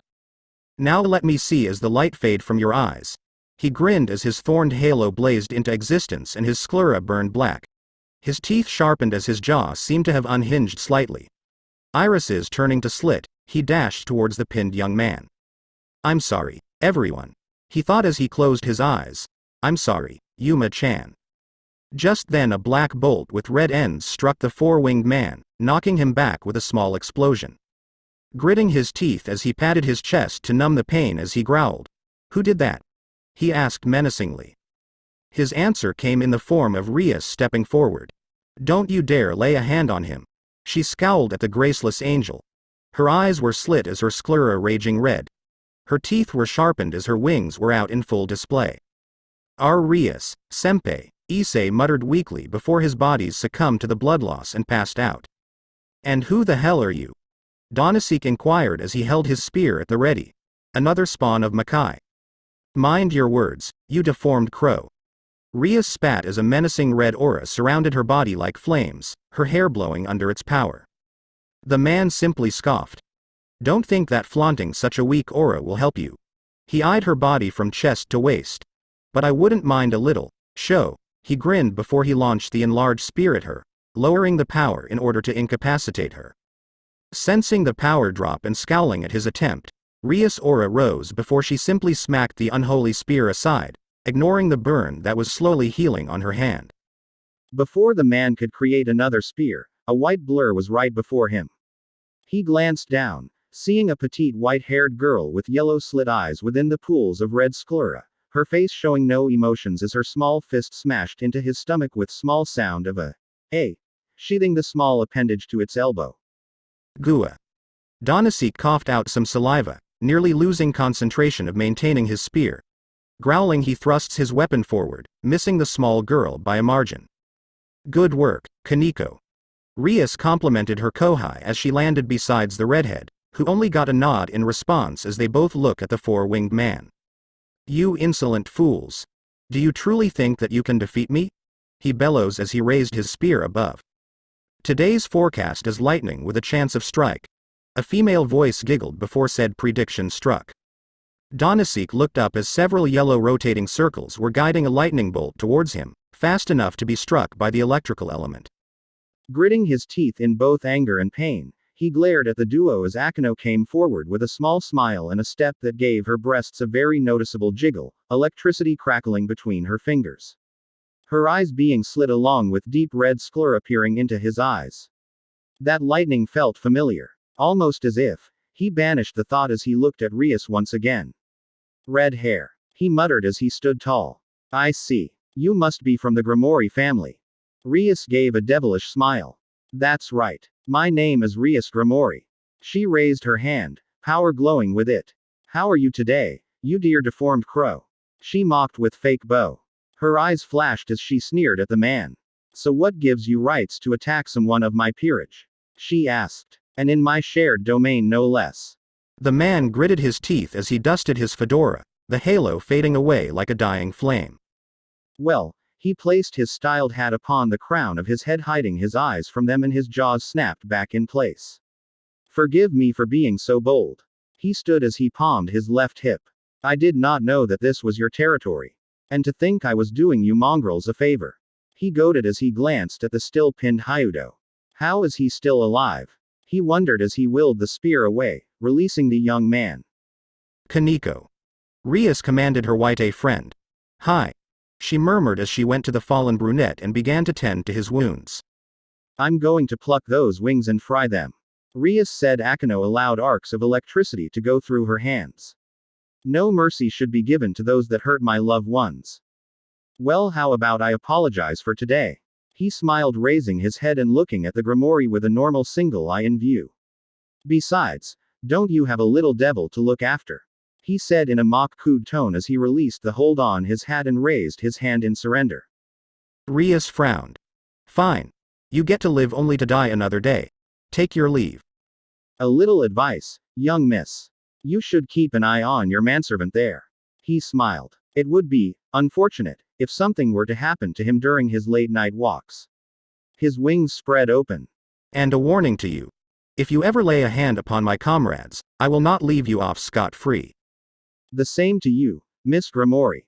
The fallen man said as he flapped his wings, pushing him off the floor. My name is Donasek. His voice echoed. May we never see each other again. Or you will die. Rias growled as she allowed her aura to die down. Making her way to the wounded young brunette with Akino by her side, she sighed. I was careless into thinking that they would not look for him. She gave a sad look at Issei. His wounds were covered by large medical tapes with ruin markings over them as his head rested on Kaneko's small lap. Kaneko looked at her mistress. Will he be okay? She asked. I will heal him, she said. You two go home and rest. I won't let him die. She kneeled by his side and brushed her fingers against his cheek. TDL. Master. Master, please wake up. I have some tea prepared for you. Or maybe, a soft giggle was heard. Would you like to have me for breakfast? I'm sure tea. The alarm was cut off by a hand belonging to one Hyodo Issei. Damn it, Pops. Stop changing my alarm clock. He groaned as he raised himself by his elbows. Damn, my body feels heavy. He muttered as he rubbed his eyes. What the hell happened last night? He wondered as he sat up, the sheets falling from his form. Wah. He looked down. Why am I naked? He wondered. A giggle caught his attention. Looking to side of his bed where the sound came from, Issei's brown eyes took in the sight of a naked and smiling Rias Grimoire. My. She smiled as she eyed the young man. Issei had a lean figure despite not joining any of the sports clubs. He had a slight 8-pack in the making. Not bad. Her eyes trailed down his form, stopping at his 7 inches and soft member. Not bad at all. I wonder how big you would be when you're hard, Issei backpedaled with a small yelp, falling off the bed with a crash and bringing the sheets with him. RRRR Rias Senpai. He shouted in shock as he backed up against cupboard, holding the sheets to cover his privates. Good morning, Issei-kun. She greeted with sensual smile as she sat up. Did you have a nice night? She asked before she stretched her arms up overhead, causing her light pink nipples with darker peach shade areola breasts to bounce. She relaxed against the wall as she intentionally gave him a view of her lower lips, showing that her pubic hair was shaped like a bat's. Because I sure did. Rias-senpai. Issei called his senior with an obvious blush on his face. The redhead tilted her head to the side. Why are you in my house, in my room, naked? He shook his head. This has to be a dream. He concluded to himself. In a few minutes, I'm going to wake up. I'm going to turn off whatever sound for an alarm clock my dad put for. Rias giggled as she went on all fours, going forward like a cat on a prowl as her breasts swayed from left to right. She looked at her kohai as he was muttering sentence after sentence. Feeling sorry for the young man, she reached out and cupped his cheeks with her left hand. Shish, she soothed from her lips.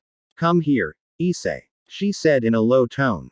Wordlessly the brunette allowed himself to be pulled onto the bed with the sheets in his hand. He was rolled onto his back as Rias straddled his hips with her thighs on either side. Taking some ragged breaths, he looked into her eyes. All off, the things that happened, he choked. Everything that I went through is all right, Issei-kun. She lowered her face to his. It was all real. Lowering herself, she pressed her breasts against his chest, smiling as he calmed down, albeit slightly. Let me formally introduce myself. She raised to sit, ignoring little Issei, stirring beneath her. My name is Rias Grimori, heiress to the Grimori household of Makai. Her large bat-like wings opened from her lower back. I'm also a devil. A devil? He repeated. And your mistress?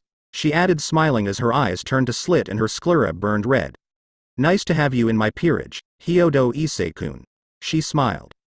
Issei was stunned, idly noting Rias retracting her wings as she slowly moves on him. You're getting excited, aren't you? He heard her teased with a smile as the red in her sclera faded to white and her slit eyes reverted to their circular shape. Issei. The brunette's mother called as she walked up the stairs. You have to wake up or you'll be late for school. The teen freaked. He can't let his mother see Rias like this. She would jump to conclusions. I'll be ready in a minute. He shouted as he held the now revealed redhead devil by her hips, stopping her from gyrating against him and ignoring the boner that he has now. You're getting big, she teased as her hand reached down. Nonsense. The mother said with a smile as she opened the door. It's not like I haven't seen you naked before. She slowed as she sees her son with a young woman on his hips, both naked with covers over their lower body. Good morning, Miss Hyodo. Rias gave a slightly lustful smile as she sensually rubbed Issei's chest. GG good morning. The mother greeted back. Please enjoy your time. I'll call the school and tell them that you'll reach a bit late. Then she quickly closed the door. No wait, Mom, he cried out as he heard the woman ran down the stairs. Honey. The two teens heard the brown-haired woman shouted as she ran down the stairs. What? What happened? The father shouted in shock, not expecting to hear his wife scream so early in the morning. A foreign woman, she shouted. Issei simply groaned as his head hit his pillow while Rias giggled. What do you mean, a foreign woman? He questioned. Issei is sleeping with a foreign woman. It's international. How am I going to explain this? He muttered as Rias got off him with smile. The redhead made her way to the folded clothes that were set on his study desk and took up her black thong. You will not tell your parents about the supernatural world that you are now a part of. She stated as she bent before him, giving a good view of her shapely ass and maiden lips. I was gonna keep that out of course. He said with a sigh as he appreciates the sight of the red-haired devil. So why were you in my bed anyway? He asked. Last night was a blur to me. Then you missed how talented you were last night. Rias teased as she put her bra on and fixed her breasts inside the cups. I've never screamed so loud in my life, she added as she clasped the bra behind her. Fixing her hair, she turned to the blushing teen. You were much better than my fingers. She smiled as she grabbed her skirt and puts it on. Fixing the skirt, she bends to pick up her shirt. You have quite the energetic family. She commented as she slipped her hands through the sleeves and buttoned up the shirt. She then turned to him, three of the top buttoned loose showing some cleavage.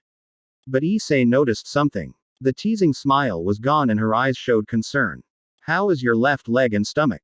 She asked as she approached him, placing her hand over the smooth skin, not a sign of scarring in sight.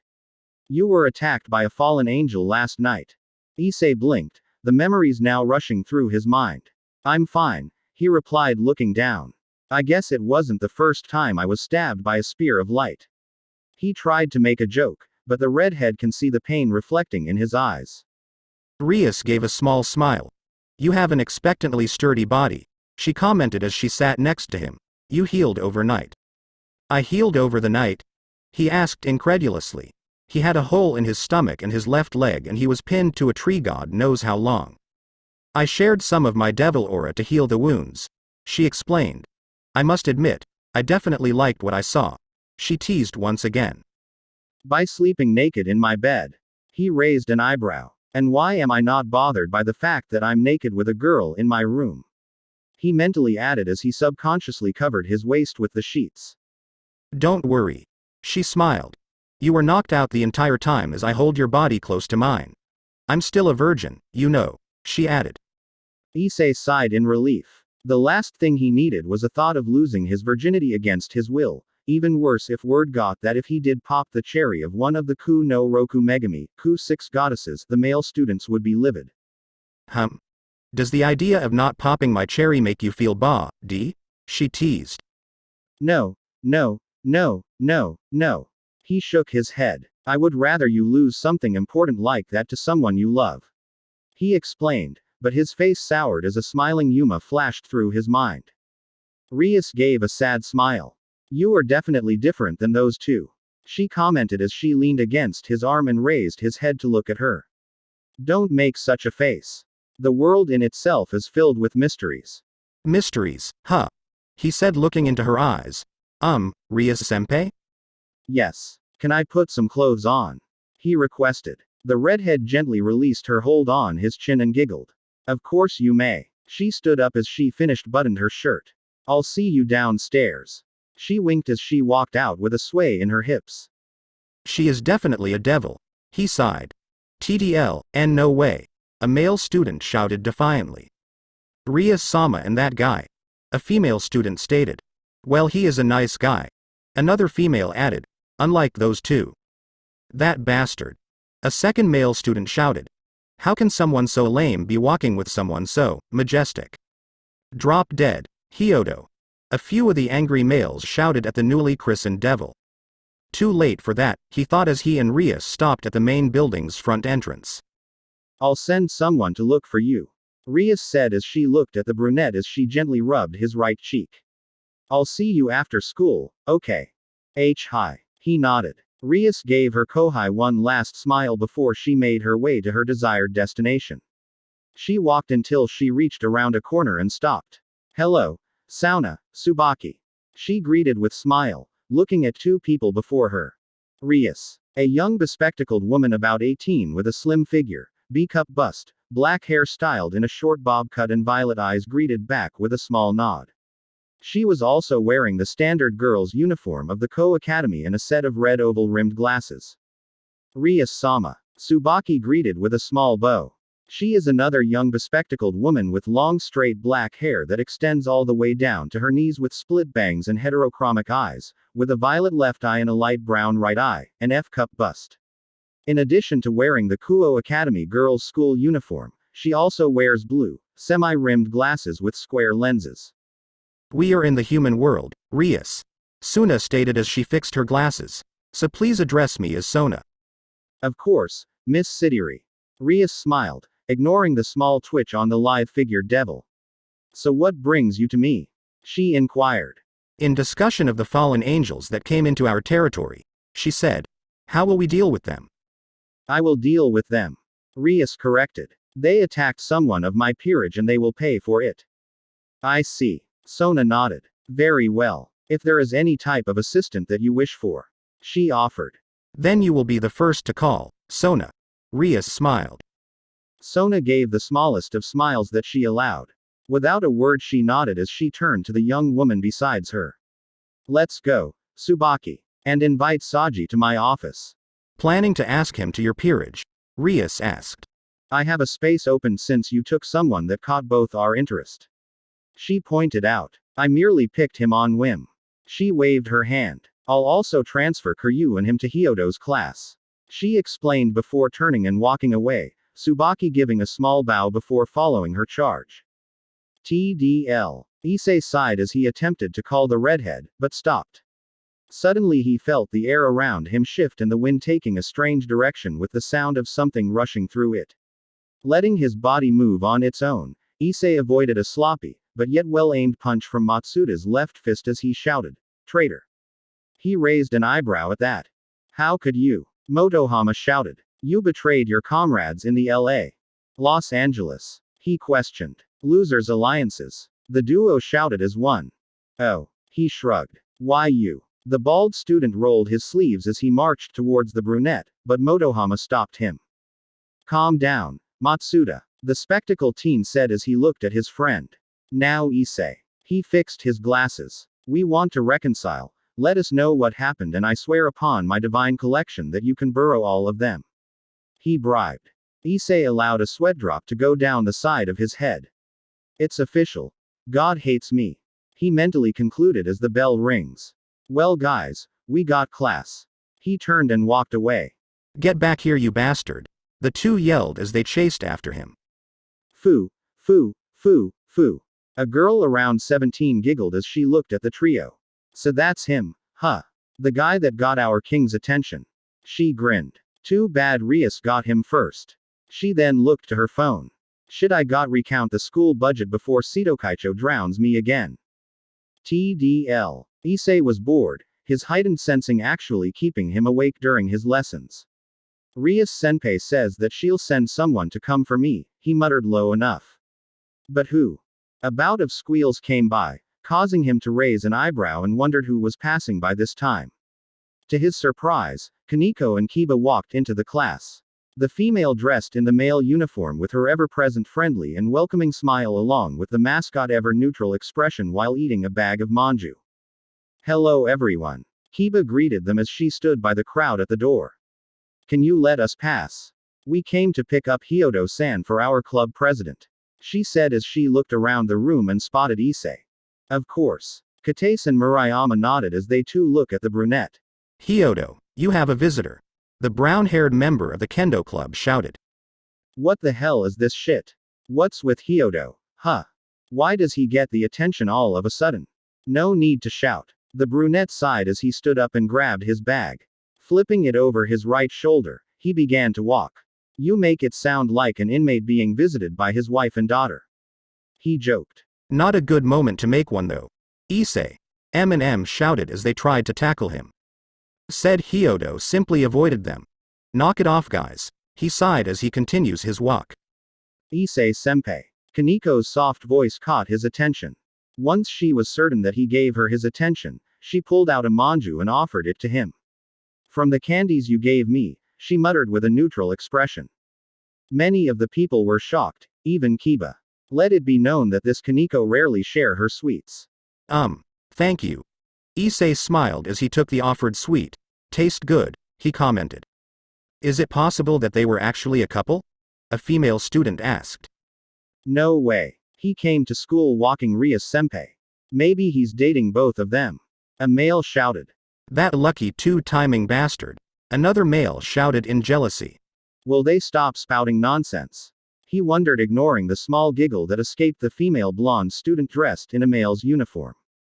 TDL in the old school building, the main room being lit by candles. Issei was guided by both the mascot and Prince of Ku. Welcome to the Occult Research Club, Hyodo Issei. Kiba smiled as she waved him in. Thanks for the invite. He nodded as he made his way to the large couch and sat on the left end, placing his bag at the side. He heard a sound and looked to the side and noted a lit room with a curtain before it. You girls have a shower here? He asked in wonder. Ah yes, we do.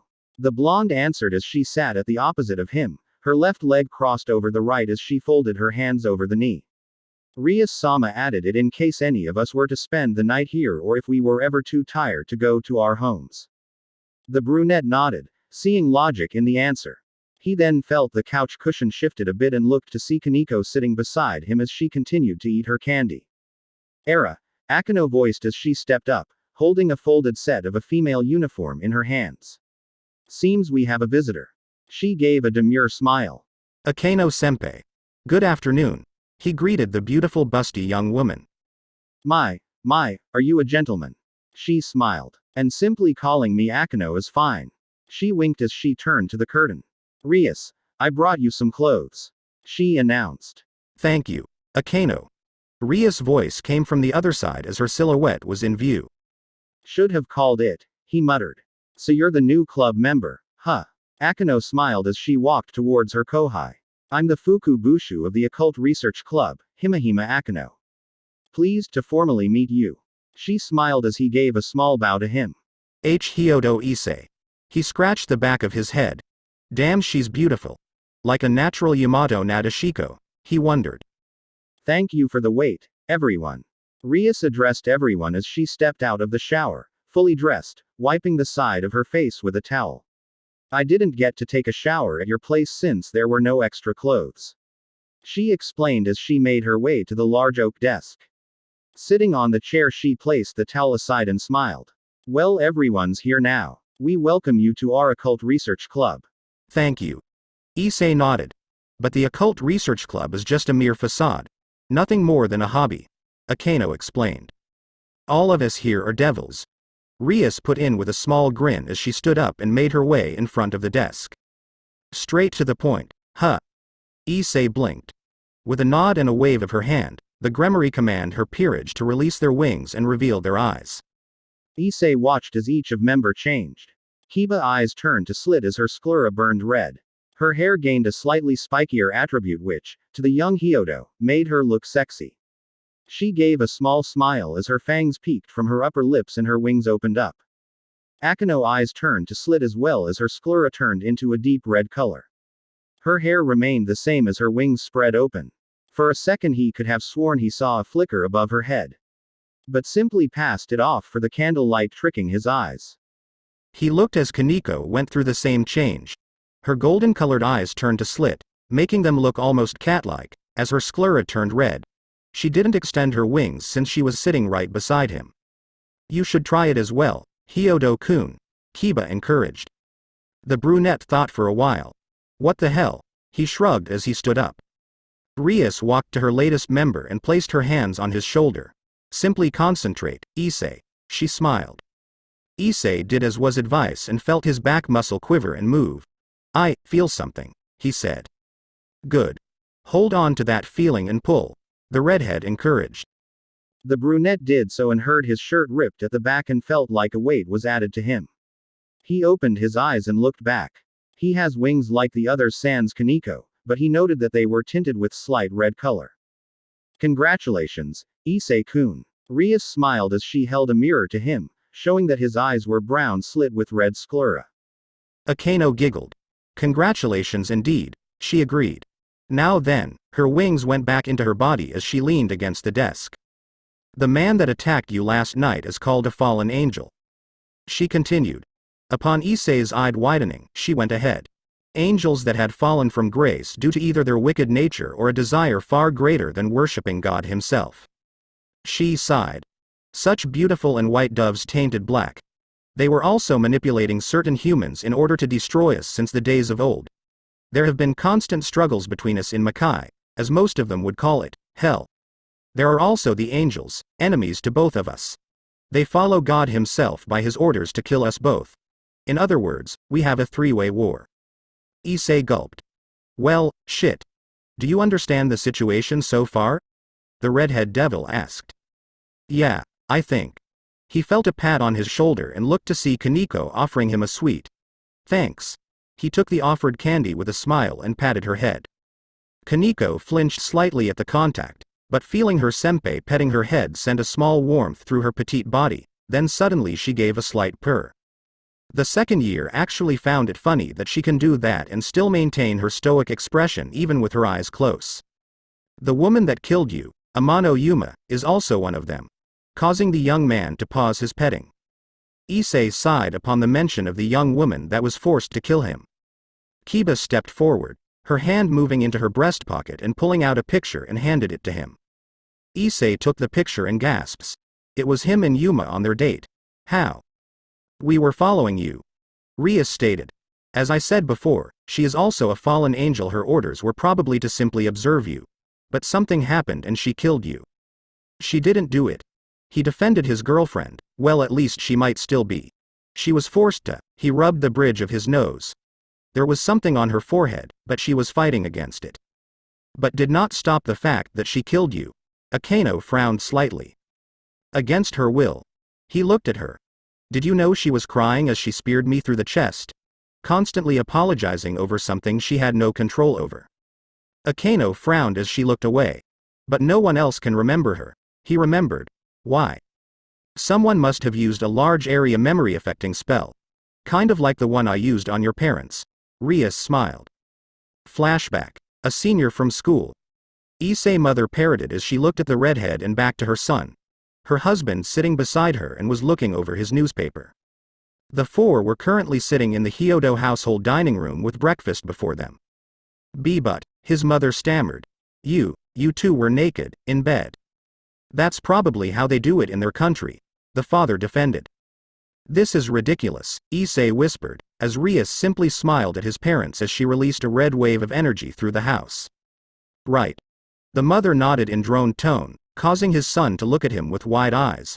I've read an article on that. You showed me it, remember? His father gave a half smile. What the hell just happened? Issei thought. Why did they just agree on that? He wondered, not realizing Rias' eyes flashing red for a moment. Flashback end. So that's how it was. He nodded. Once Yuma realized what happened, she must have erased everyone about her from the humans that she met through you. The Gremory heiress frowned. Someone must have forcefully altered her mission to kill you. Kill me? He wondered. I didn't do anything wrong. I didn't know about all of this until yesterday, he defended. Why would someone who was obviously stronger than me kill me? Whatever her job was, it was to confirm that what you had was important or not. Rias stated. And by confirming it, she was forced to kill you. What do I have? He asked.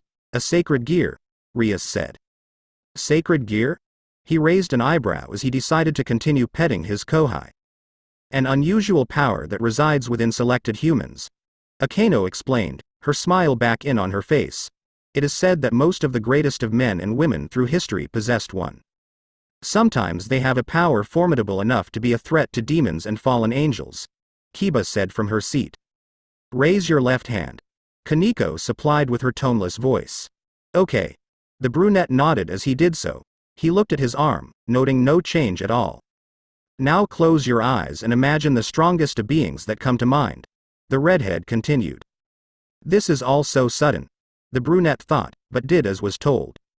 Focus, Issei. Akeno encouraged as she sees the brunette loosen concentration. The newly reincarnated devil felt nothing, but still tried. He opened his eyes and sighed. Sorry. It's all right. Rias smiled. We'll just take it slow. One step at a time. We all have our own pace. Kiba encouraged. Still. There has to be some kind of mistake, he defended. The fact that a fallen angel has targeted you means that you are a threat. Rias stated as she pulled out a card. This is a tracker paper I had Kaneko give you. This summoned me when you were dying. Thus reincarnating you as a devil under the Gremory household. I am a full-blooded devil, Rias Gremory, the heiress, and an upper-class devil. Issei slumped into the coach. So, I'm no longer human, huh? Issei asked and Rias nodded. Is there any way I can get stronger? He asked. I don't want to be a burden to you guys. We can gain power through forming contracts with humans and receiving compensation for it. Nowadays human don't draw circles to summon us anymore. Rias sighed. You can also train your body, she added. So we just hand our invite papers to potential humans, Akeno giggled. Normally we send out our familiars to carry them for us, but as a newly minted devil, you will have to start at the basics. Great, he groaned. But don't worry. I'm sure when you do get stronger, you'll have your own peerage as well. Rias stated as she rests her hand on his cheeks. That means you'll have a bigger reason to become stronger.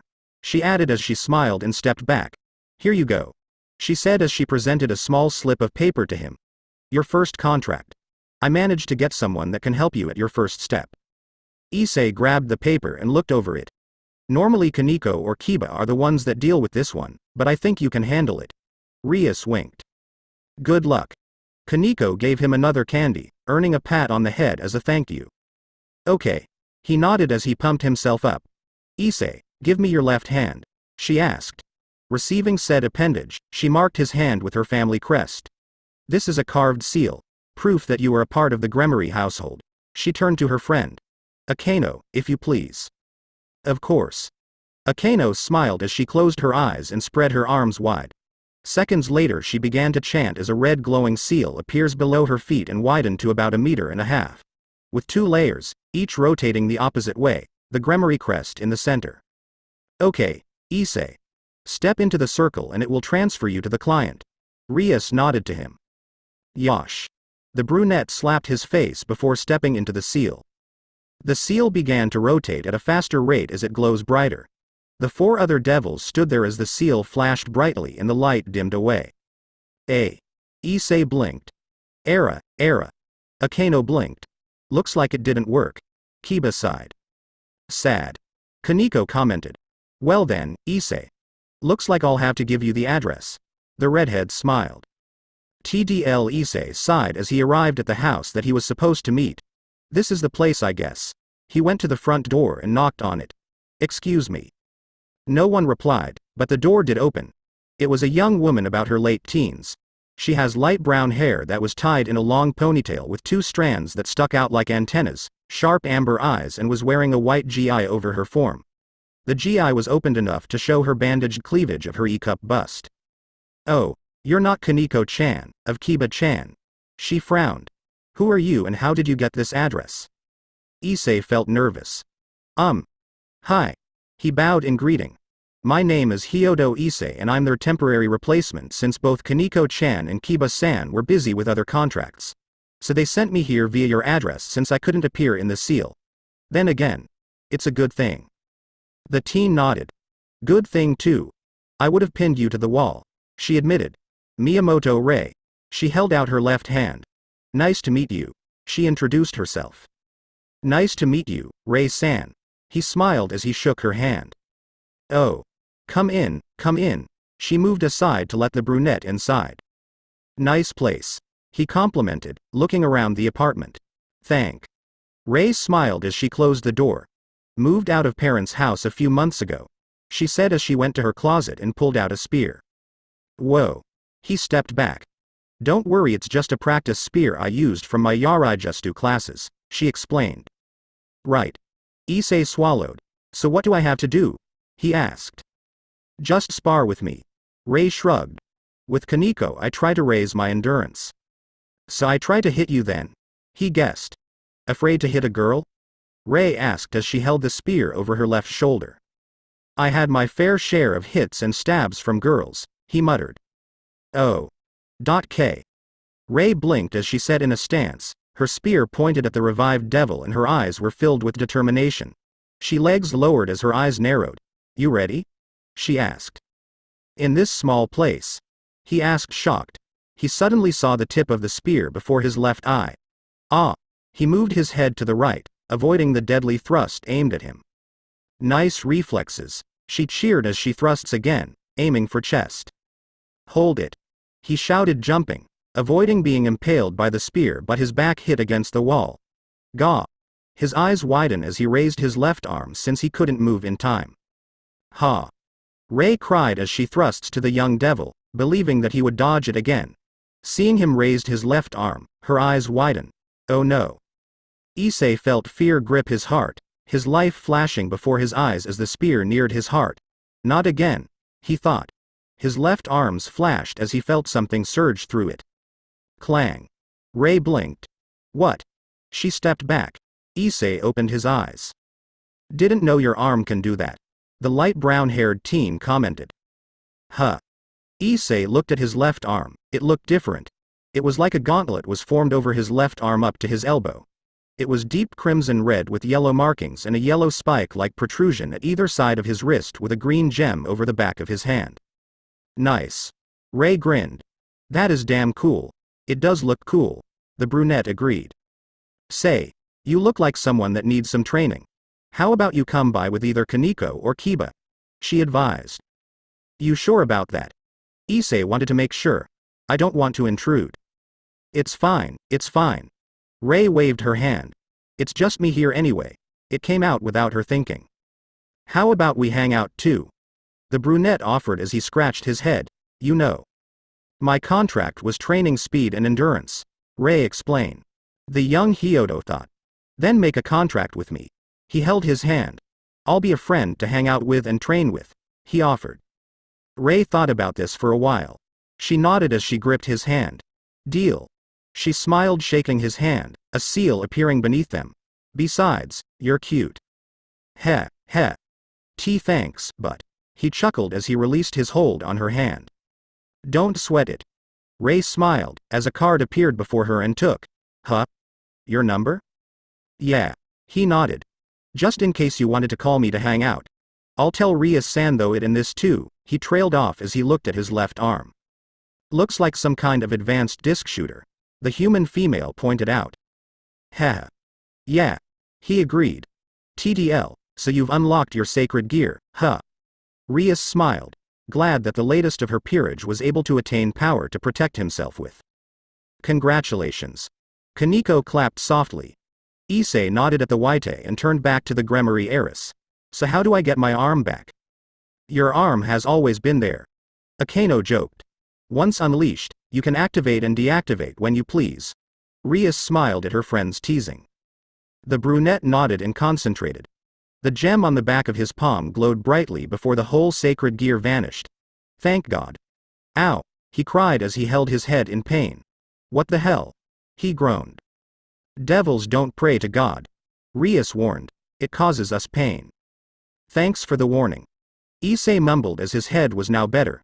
He went to sit on the coach with Kiba already sitting there. I was worried that it would have stayed there. He sighed. This has become a problem though. Rias stated as she gained the attention of her followers. Now that your sacred gear is active, the fallen angels that wants you dead will try to target you again. She pointed out. But never let the fact that you survived 2 attacks go to your head, Issei. Rias said sternly. One mishap and can be the literal end of you. Is that clear? Issei looked down slightly. Hi. He nodded. The encounter you had with Donasek was proof enough already. Given the fact that he didn't know that you've awakened your ability at that time, he still could have killed you. Kaneko walked to her senpai and sat on his lap, offering him a candy once again. Issei, slight surprised at the action, only smiled and took the offered treat. Thanks Kaneko-chan. He patted her head, causing the girl to give a small purr as she leaned against his chest. She's kinda like a cat. He mentally noted. Now time to go home everyone. Rias said as she stood. TDL, show me the meaning of being hungry, my body's saying my stomach's empty. Tell me why, I can't be full when I eat, Is it my metabolism? Damn it dad. Issei roared. TDL Issei made his way to school once again, having to leave early from home since he wanted to walk around and he was starting late. Rias-san might be angry with me. He sighed. Aw damn it. He cursed as he rounded a corner. Kya. A young female shouted as she fell to the ground. Damn. Issei swore as he went to help the girl, who unintentionally revealed her white panty clad behind to him since she was accidentally bowled over by him. That's a pretty pure color. Setting that aside, he went to help. Sorry about that, he said. I wasn't paying attention. Va bene, it's fine, she smiled brightly at the young devil. She is a pretty young girl about 16 with long blonde hair and bright green eyes, a white veil over her head with light blue accents where an equal-colored cross is at the center of, a brown satchel slung on her right hip, and brown boots with black straps in an X-shaped pattern. Her attire consists of a dark teal mun outfit with light blue accents that gives out the slight shapes of her C-cup bust. She also wears a silver cross necklace around her neck. Besides her is a large brown suitcase that was opened and some of the clothes spilled out. Upon hearing the girls speak, not knowing the language, he tried to explain.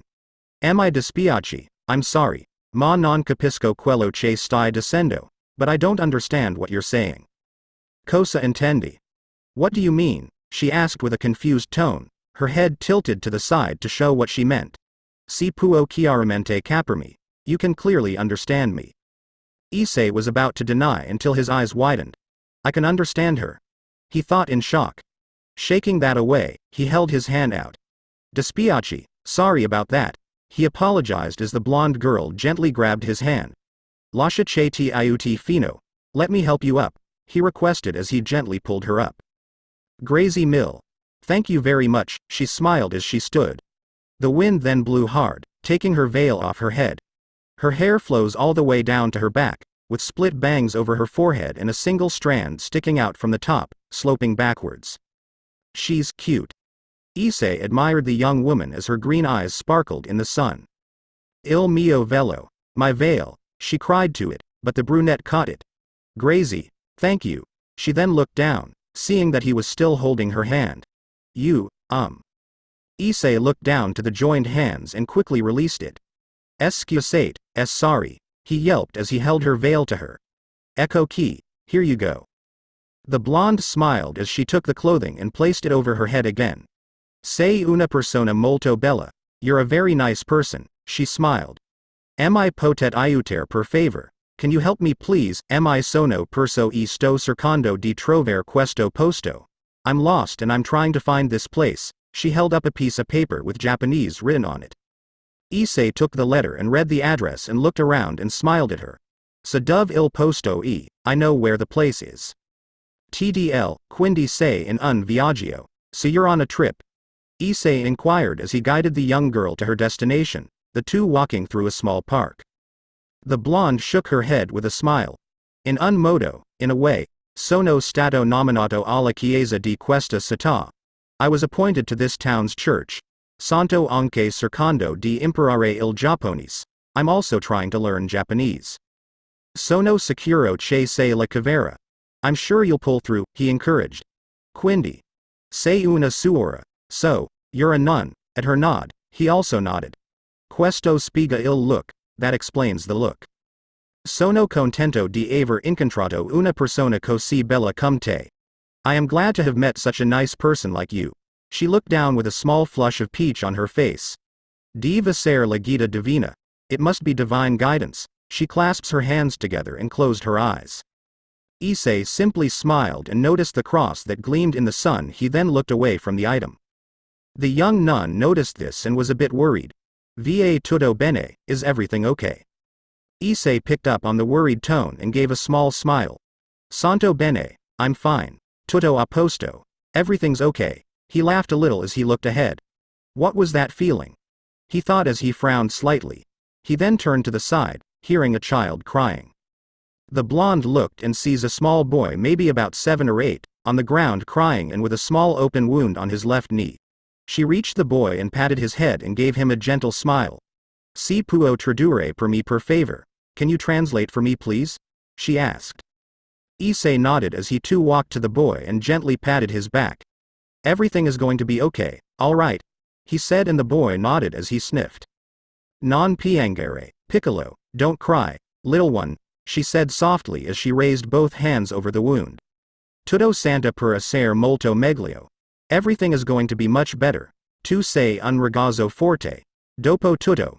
You're a strong boy after all, she said as 2 silver rings, each bearing a blue-green gem and is worn on both of ring fingers, gave of a soft green glow.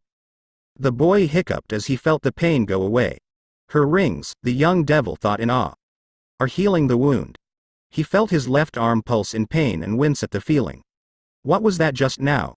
It felt like a sting through my arm. He wondered, missing the glow fading away. He then looked at the boy, noted that the wound was completely gone. There you go, kid. All better. He grinned. The boy smiled and nodded as he stood, testing his knee. Thanks, Oni-chan, he said before running off. The nun looked at the boy with a smile. She then blinked and smiled bashfully at the brunette. Siamo spiacenti, forza dell'abitudine, sorry, force of habit. Issei simply smiled at her. The two were walking a good distance now, Issei in deep thought. I felt the sting in my left arms, my hand actually. He noted as he glanced at the nun. Maybe. Devo aver ti ha suppresso. I must have surprised you, she sounded slightly shameful. Va bene. It's all right. Hai un buon talento sei. You've got a good talent there. Sono abbastanza sicuro che guarito un sacco di persone con un potere così incredible. I'm pretty sure you healed a lot people with such an amazing power, he said. Un potere meraviglioso concesso da Dio. It's a wonderful power granted by God. She smiled as she gazed down, a flash of sadness going through those green eyes. Un potere meraviglioso. Yes, a wonderful power. Issei was about to ask why the sudden change, but she looked up and smiled. Eccolo. There it is. Questo deve essere il posto. That must be the place, she pointed. Issei looked, and in the distance he sees a church. Oh sì. Oh yeah. L'unica chiesa che abbiamo in città. It's the only church we have in town. Grande. Great, she sighed, thankful that they found the place she was looking for. Grazie mille. Thank you so much. Issei looked at the distant building. His body frozen as a strange feeling going through his being. What is this feeling? He thought in shock. He felt a shock through his left arm and looked to see his hand shaken against his will, as if it was being agitated. The young nun was oblivious of this as she turned and smiled at him. Vorrei restituire il favor. I would like to return the favor, she said, taking him from his thoughts. Volete accompagnarmi? Would you like to accompany me? She offered. Issei faked a sad smile and shook his head, finally controlled the feeling in his arm. He looked at her. Siamo spiacenti, ho cose da fare. Sorry, I have things to do, he apologized. Io vedo, I see, she sadly replied. She then perked up and the smile returned. Il mio nome. My name is Asia Argento. She introduced herself. Mi chiama Asia va bene, calling me Asia is fine. Sono Hyodo Issei. I'm Hyodo Issei. The brunette introduced himself. Issei essendo il mio primo nome. Issei being my first name. Puoi chiamarmi. You can call me Issei. He grinned as he thumbed his chest. Signore Issei. Mr. Issei. She nodded as she rolled the name through her mouth. Sono così felice di aver incontrato qualcuno come te in Giappone. I'm so happy to have met someone like you in Japan. She smiled brightly. Ah, bene, well, he laughed nervously. Si prega di visitare la chiesa quando si trova il tempo. Please visit the church when you find the time, she offered. Promettimi, promise me. Si prevero. I'll try. He nodded as he turned. Si vediamo in giro. I'll see you around, Asia-chan. He waved as he went away to walk. Spero di rivederti, Signori Issei. Hope to see you again, Mr. Issei. The brunette looked back and smiled as she waved at him. She really is a good girl. Maybe I will pass by. TDL, never go near that church again, Issei. Rias commanded, her eyes being slit as her sclera was burned red to enforce the order. Issei took a step back and shuddered. Sorry, he swallowed. The Gremory heiress calmed down as her eyes reverted back. Churches are hostile territories to us devils. You'll incite grand-scaled fights between heaven and hell if you were to even step inside one. She stepped up to him, her shoes echoing through the empty clubroom. And you'll never know when a light spear is sent your way. Damn, he frowned and then blinked. Wait, how do I know other languages? He asked. Oh. Rias blinked. That was a setting for those of foreign country to understand each other, she replied. I see. He nodded. But what about that tingly feeling I got? That would be your devil's instinct warning of potential danger. Rias answered as she leaned against her desk. Staying around someone from the church is like asking to die. There are even those from the churches that wield sacred gears. Issei thought about the time when Asia used her rings. Do you know what it means to be exorcised? Rias asked out of the blue. And no, he answered, feeling a chill down his spine. He felt like his entire skeletal structure under the devil's gaze. It was cold and distant, as if she suffered a great deal in the past. To exorcise a devil is to completely annihilate them. Into nothingness. She leaned off the desk and walked to him. You turn into nothingness. You feel nothing. You can do nothing. She whispered the last part. Do you know how that's like? And no, he looked down. Sorry, she said as she held his face up by his chin. I didn't mean to make it sound so dark. She pulled him into a hug, sitting on his lap as she rested his head on her chest. I will do everything in my power to protect those important to me. She whispered as her wings opened and enveloped the two. Anything. TDL wings flap before they settle against the back. Issei. Rainier sighed. Still thinking about that human? Donasek taunted as he was standing by the door.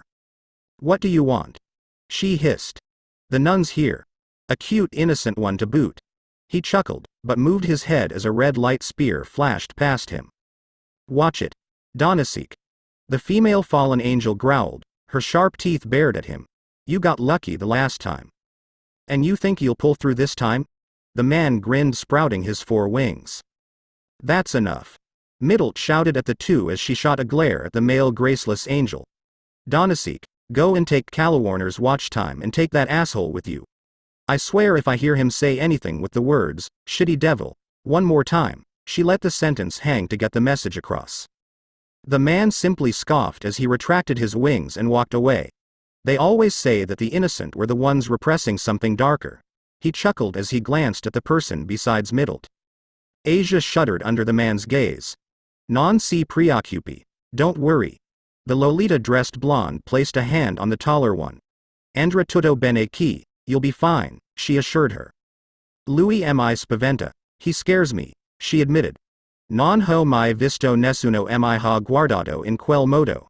I've never seen anyone looked at me like that. She looked at the corner that the fallen angel walked past, fear evident in her eyes. Rainier, you are to look after her for the moment while I fly around for a bit, okay? Middle ordered. The woman sighed. Sure. She walked to the blonde and gave her small smile. Restero con me nella mia stanza. You'll be staying with me in my room.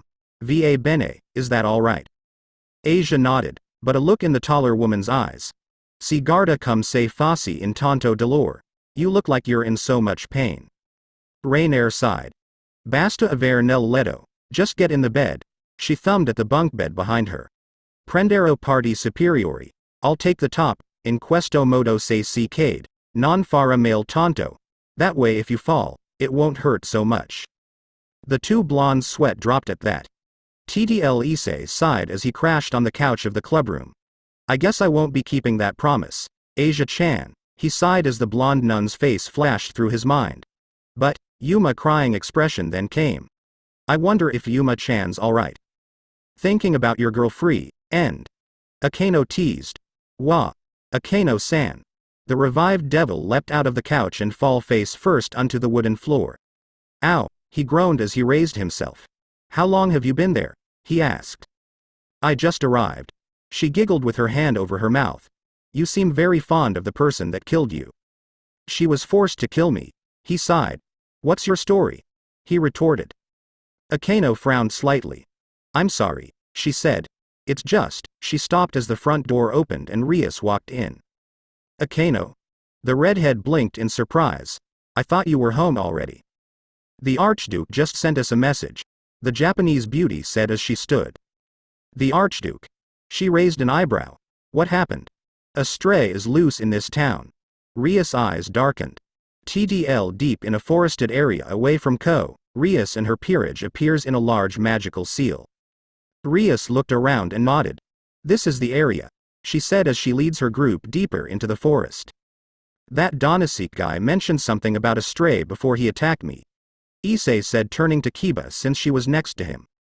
Strays is a name given to devils that used to serve under a peerage. Kiba started looking at the brunette. Like us? He asked. In a way. The Prince of Ko nodded. They get that title after betraying or killing their masters in order to live their own life how they see fit. We're going to that abandoned mansion at the top of the hill there.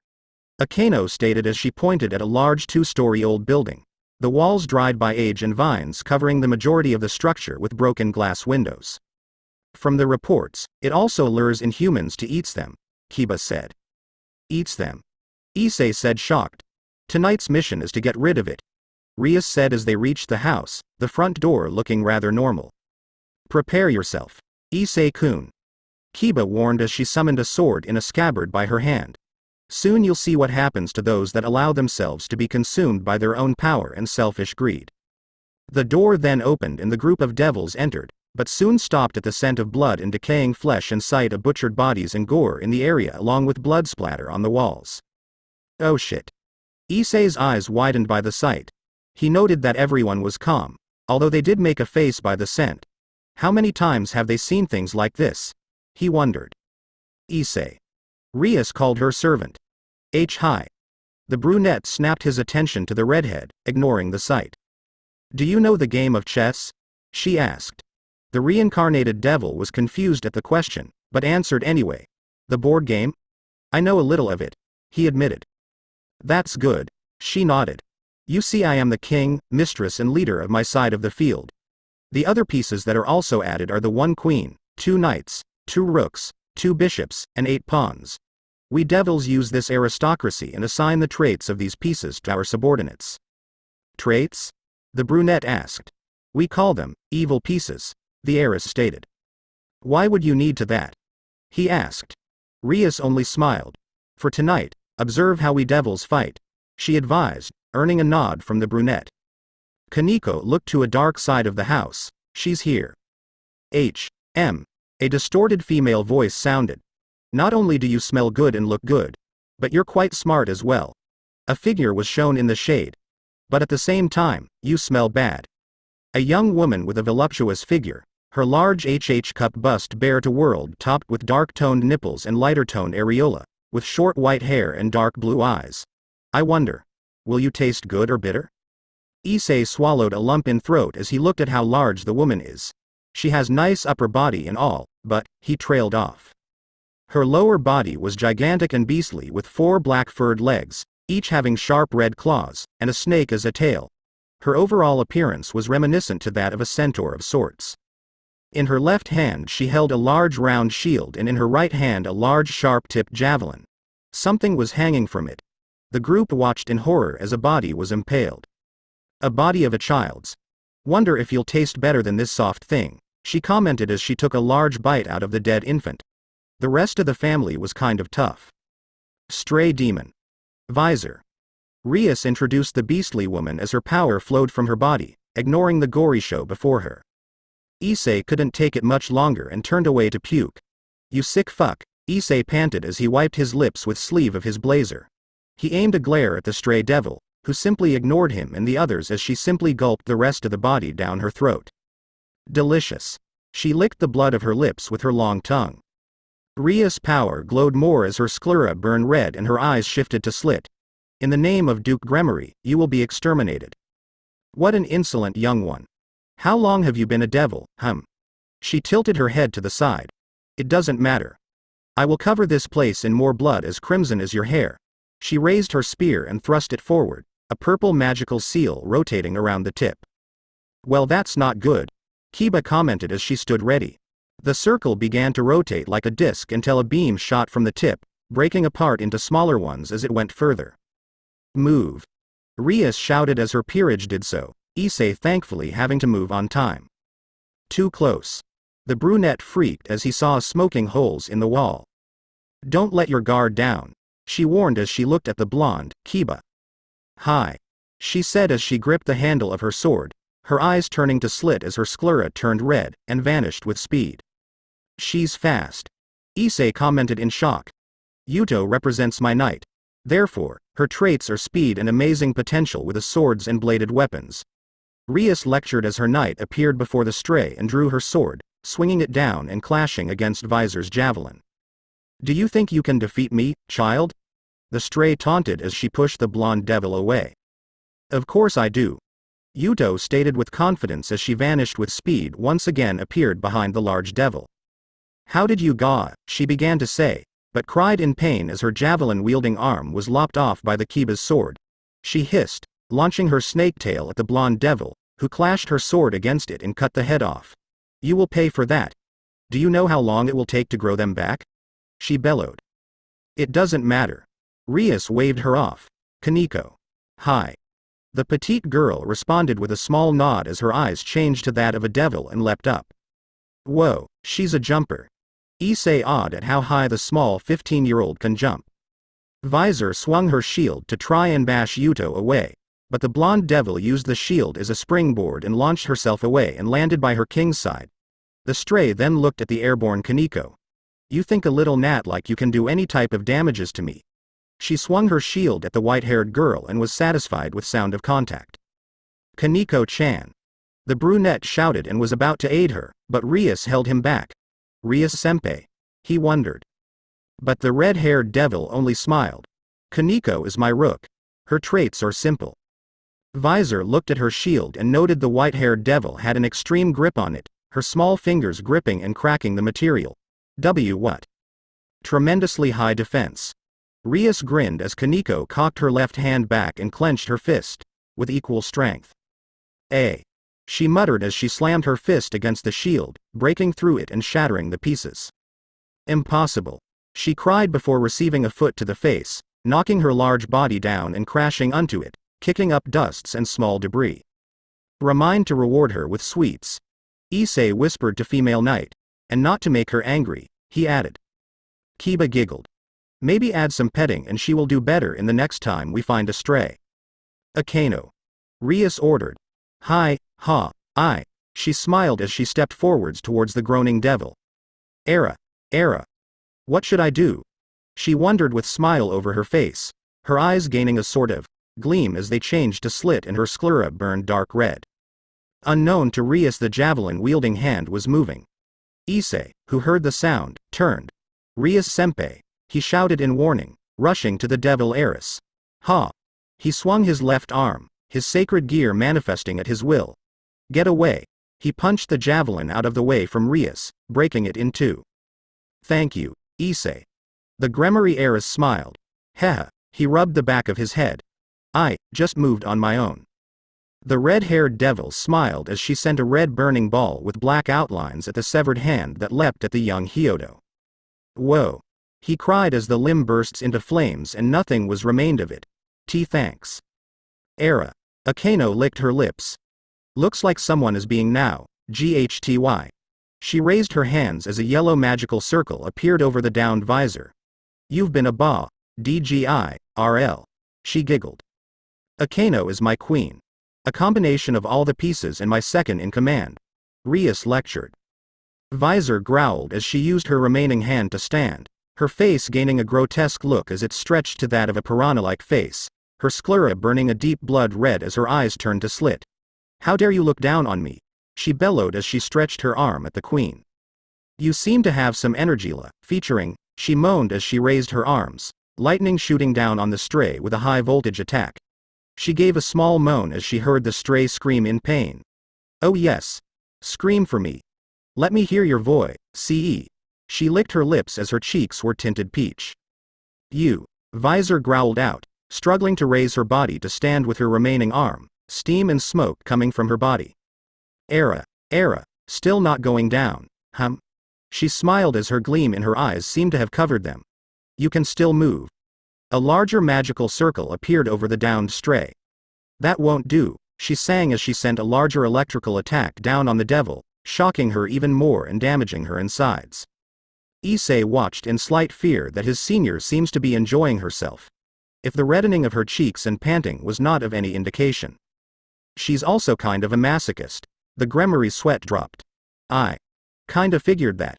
Issei chuckled nervously. The heiress smiled. Akeno, that's enough. The queen stopped, and voiced her disappointment with a small moan. I was so close.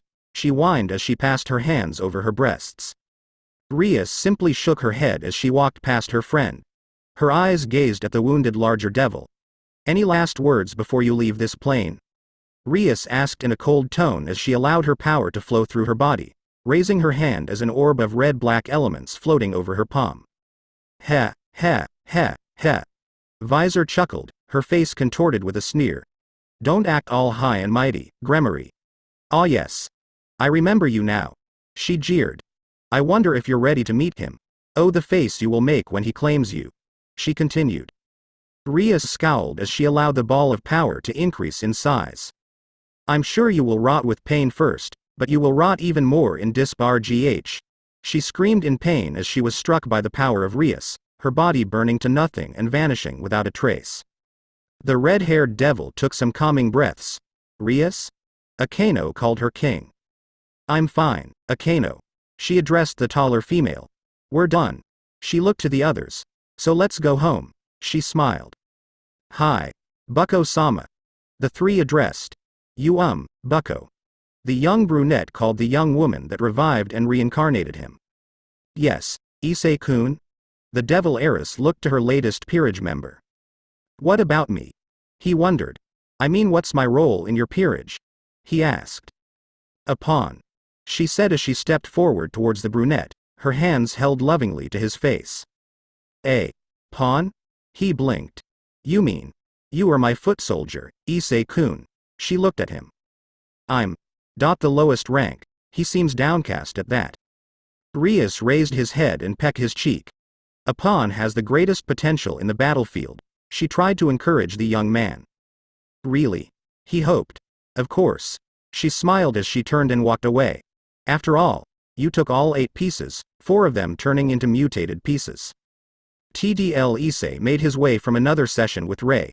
It's been 2 weeks since meeting his first contractor in Asia as well. Damn, she hits hard. The brunette muttered as he wiped his slightly bruised cheeks, feeling it heal in time.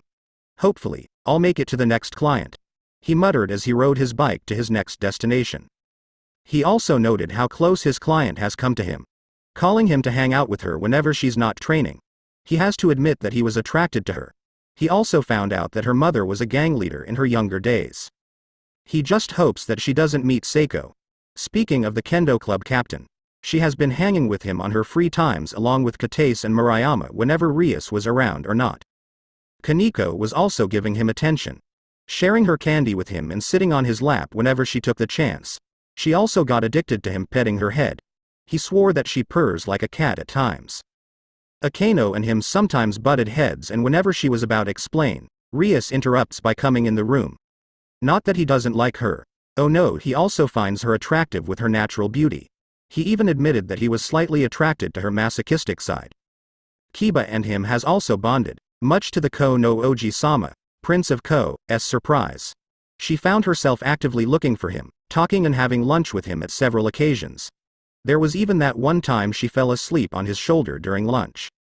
Rias was a surprise to him as well. Since the attack, she has slept over at his house almost every day, using his chest as a pillow. He blushed slightly at the memories of him being used as the mattress at several occasions. He also wanted to know how to play the chess after facing the stray devil visor. She admitted that a friend of hers knows better in the game. To his surprise, she pointed out to the Sato Kaichu, Sona Sitri, and one of the council members, Shinra Tsubaki. Although he just concluded that they were humans and simply shrugged off and assumed that they were also under the memory spell. He also sees how the 2 young ladies always seem to look at him in a manner of trying to find something. He also noted a dark blonde-haired teen of his school that's always close to the short-haired glasses-wearing young woman, glaring at him whenever he assumed the brunette gained the attention of the Sitri. As for M&M, well, yeah, okay, I'm almost there. He smiled as he saw a large house ahead of him, putting what happened to him over the time in the back of his mind. To have servants, no, followers, I need to be an upper-class devil. He rehearsed the words Rias told him those few days back. Unlike Rias, who was born as an upper-class devil, those who are newborns, like me, has to preform and go through contracts and tests to get promoted. But I'm a pawn. He sighed, but shook his head and slapped his cheeks, keeping balanced himself on the bike as he went uphill with near ease. Gotta work hard on this. It's a long road, but I have to go through with it. He reached the house and got off his bike. He neared the front door and noticed the doorbell. He shrugged before pressing it. And heard nothing. He hummed as he tapped the door, considering knocking it, but the door moved forward. The door was left open. He frowned. That's dangerous. He looked ahead, seeing a single lit room at the left side at the end of the small hallway. Hello, Karaya-san. I'm a servant of the Gremory. He called out as he entered, but stopped. His eyes widened at the presence he felt. I have a bad feeling about this. He thought as he fully entered the house and closed the door behind him. Is anyone home? Flashback. Kaneko was summoned by 2 people again. Can you take care of one? Rias asked as she leaned against the window in the clubhouse. Sure. Issei nodded as he petted Kaneko's head, the small teen sitting on his lap with her head rested against his chest. Akeno smiled. Maybe you can get 2 contractors instead of 1. Ufufufu. She giggled. The brunette sighed. Akeno-senpai, please, he begged. Well, Miyamoto-san is your only client so far. And she's been calling you more than Kaneko and I, Kiba pointed out. Sure you two aren't dating? She teased. Not you two. He whined. Rias giggled. It's all right, Issei. Many male devils have gotten multiple females for lovers. I wonder how they survive. He muttered. The redhead walked towards him. Don't let me down please. I expect a lot from you, my dear Issei, she claimed. IW won't. Flashback end. If I just go back now, facing her will be really embarrassing. He thought. He shook his head once again. I'm coming in, he announced as he did just that. As he neared the open hall he frowned as his nose picked up a scent. This smell. I know this smell. He mentally stated as he entered the lit room. Not hearing anything, he looked around as he went further inside. Splash. The brunette looked down, seeing a pool of red. Oh shit. He dreaded as he looked ahead as to where the small pool came from. To his shock, he sees the mangled remains of a man his early 30s, his corpse riddled with slashed and gunshots. Placing his hand over his mouth, he stopped the bile from rising. What the hell is this? He gagged. Punishment for the wicked. A young man's voice from the left called his attention from the corpse. Sitting on the couch was a male about his early to mid-20s with his back turned and holding the Bible in his hand, his left leg crossed over his right. Issei can see that he has neck-length gray hair and was wearing what seems to be a green coat with yellow-rimmed upturned collar. I'm quoting the Holy Scripture here, he muttered as he turned, looking at the young devil with red eyes filled with madness. He had his tongue stuck out as well, as if tasting the fear from the brunette. Well. He grinned as he stood up, showing that he was wearing a type of priest clothing. A white shirt that was buttoned to his neck and a pair of green pants that matches the coat he was wearing over the shirt. The coat having a row of gold-colored buttons. Looks like a shitty devil found itself here. He raised his arms and gave a mock bow. My name is Fried Zelzon. He introduced himself with a sick smile on his face. He then began to do a strange dance. A young priest who's part of a certain exorcist organizatio, he sang. A priest? Issei stepped back. Well. A sick gleam was shining in his red eyes. I'm not some fucked shitty devil like you now, huh? He said in a low tone.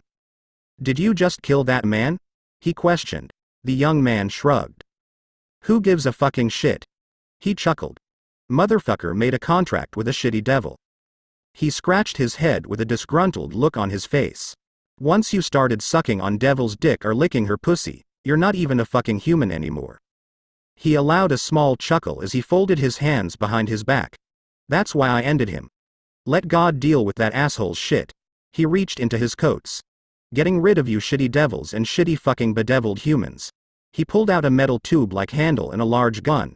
Is my fucking job, bitch. He said excitedly as he activated the handle. Glowing sword ignited from the tube in his right hand. A light sword? The teen gasps. I will now stick this sword in your black heart. May God seek mercy upon your stained and fucked soul.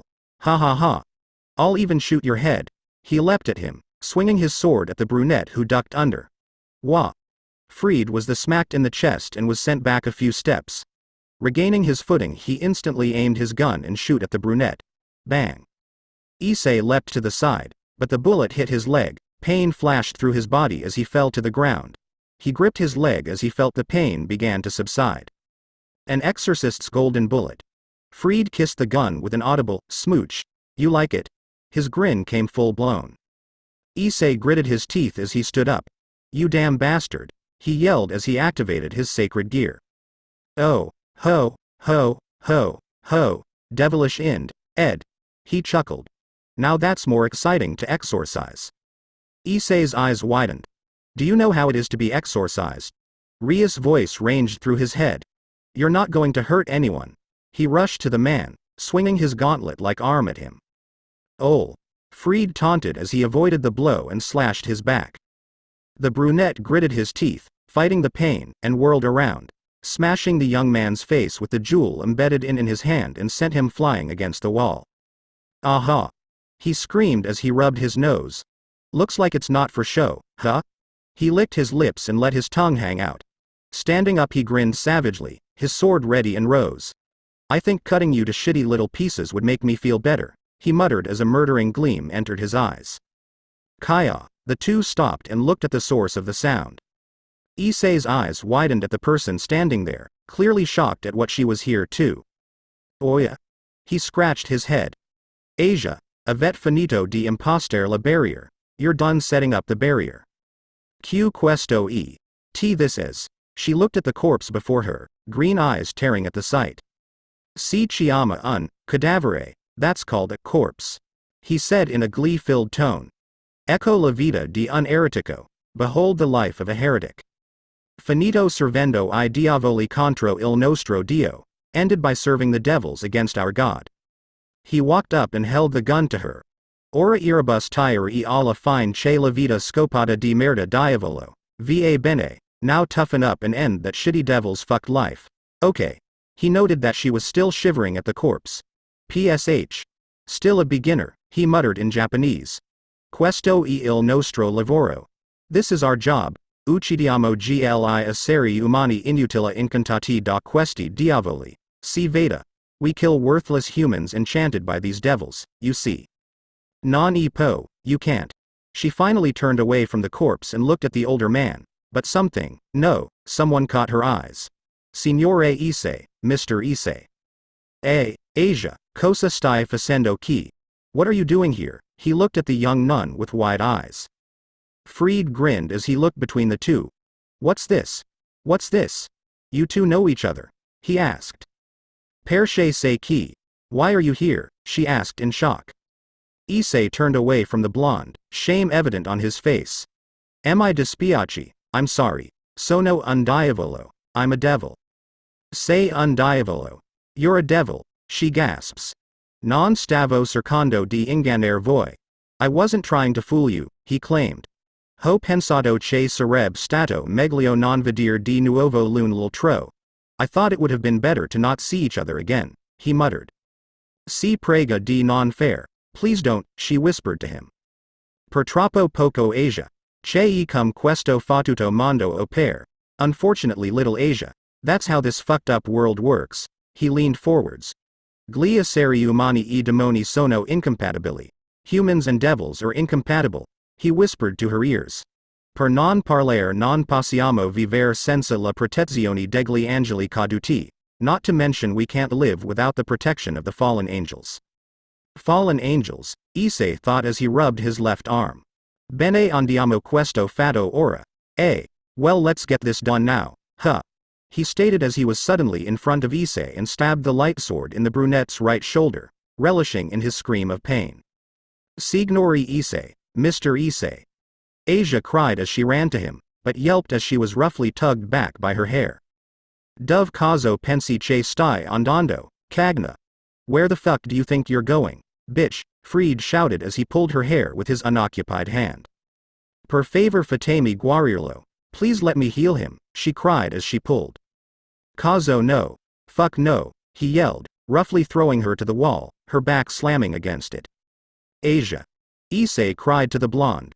Per favor, please, she begged as she looked up with her eyes. Lascialo andare, let him go, Padre Fried, ti prego, Father Fried, I beg of you, si prega di. Perdona questo, please, forgive this one. Tears began to leak from her eyes. Asia, Issei gritted. Non fair, questo, don't do this. Bang. Santa. Zito. Shut the fuck up, Fried scowled as he held his smoking-tipped gun. Sai che caso stai dicendo, do you know what the fuck you're saying? He shouted at her. Asia stood against the wall, a bullet hole a scantums away from her head. Lui forse un diavolo. He may be a devil, she gulped. Ma signori Issei e brava persona, but Mr. Issei is good person. Un diavolo essere una brava persona. A devil being a good person. He raised an eyebrow as he yanked the light sword out of the young devil and made his way to the nun. Sei caso grave.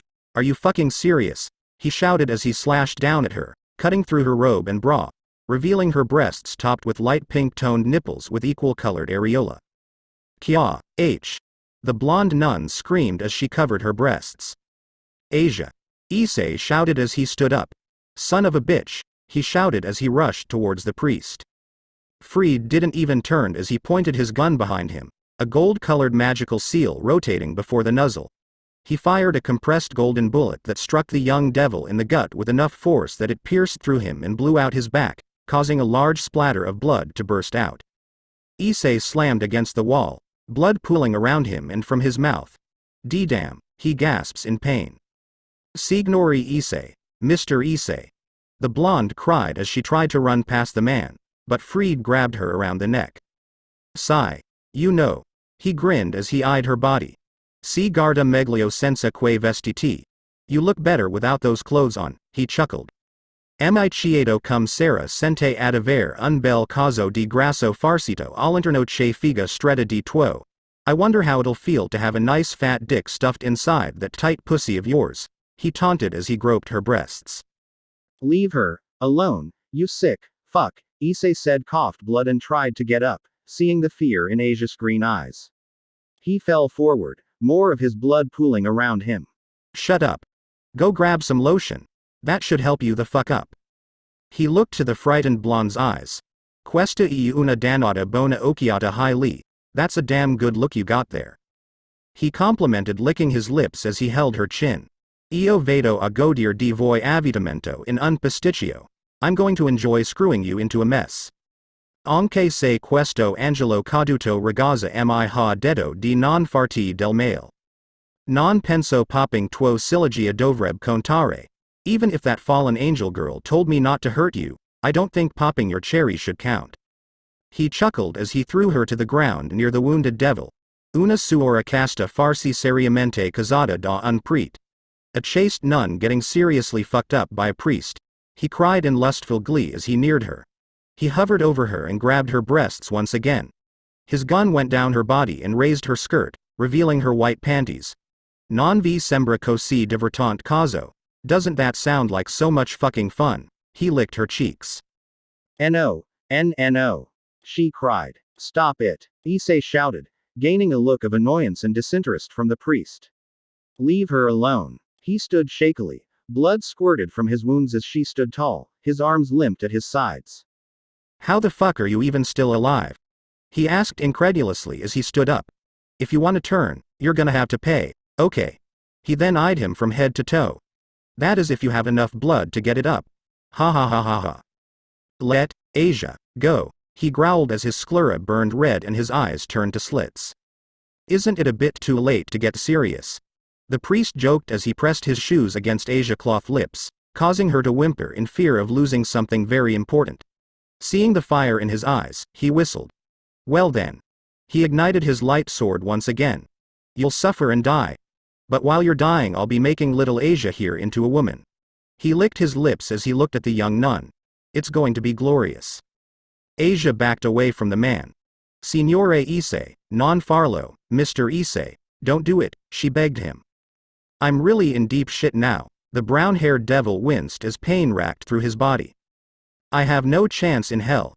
He gritted his teeth, ignoring the taste of iron and copper that's in his mouth. "I might die here, but I won't abandon Asia-chan for protecting me." He glanced at the girl that was too innocent for this world. "Non si preoccupi. Don't worry. Tutto santa andando tutto bene. Everything's going to be all right," he said before he rushed towards the battle-crazed man with a shout. Fried stood ready to carve his light sword into the wounded devil. Then the unexpected happened. The young Hyodo swung his gauntlet fist so fast that the sick priest didn't have time to block it. But before Issei struck the man, a red magical seal appeared below him, the glowing edge acting as a barrier and blocking his fist from striking the priest. "Signori Issei, Mr. Issei," Asia shouted at the trapped young devil. "What is this?" he wondered as he looked down at the sigil beneath his feet, his eyes widening at the recognition of it. "Shit! They're calling me back." He feared as he began to smash against the barrier, seeing his feet beginning to dissolve into light particles. "Rias, no. Let me go. Don't call me back. I have to save her. I have to save her." He looked at the young nun, and to his surprise, she was sending a smile. "Si vediamo di nuovo l'altro. We'll see each other again," she hoped, eyes glimmering with the light in her tears. "Se è la volontà di Dio. If it is God's will, si sarà sicuramente rivedremo. We will definitely see each other again." He shook his head. "Asia," he gave one final pain-filled shout as he vanished. Fried blinked. That was not what I planned for us to throw down. He shrugged as he looked at the nun, his grin returning full-blown. Time for a little stress relief, he sang as he took some skips towards the frightened blonde. El lasciami solo. El leave me alone. She crawled away from him, her left arm covering her breasts as she used the other to pull herself away. Lasciami solo. Leave me alone. Per favor. Please, non è necessario a questo. You don't need to this, she cried desperately, more tears leaking down her face. Oh, ma voglio. Oh, but I want to, he leapt at her. E ora di entrare nei mondi di adulti. Time to enter the worlds of adults. Asia screamed as the man neared her.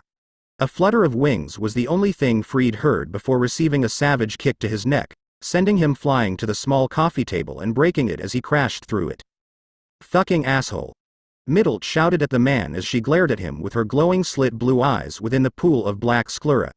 Her thorned halo was blazing hot as she summoned a pink light spear and a set of wings were settled against her back.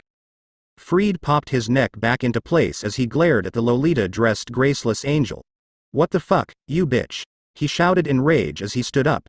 You just messed up my flow. The blonde fallen angel gritted her fanged teeth as her jaw unhinged.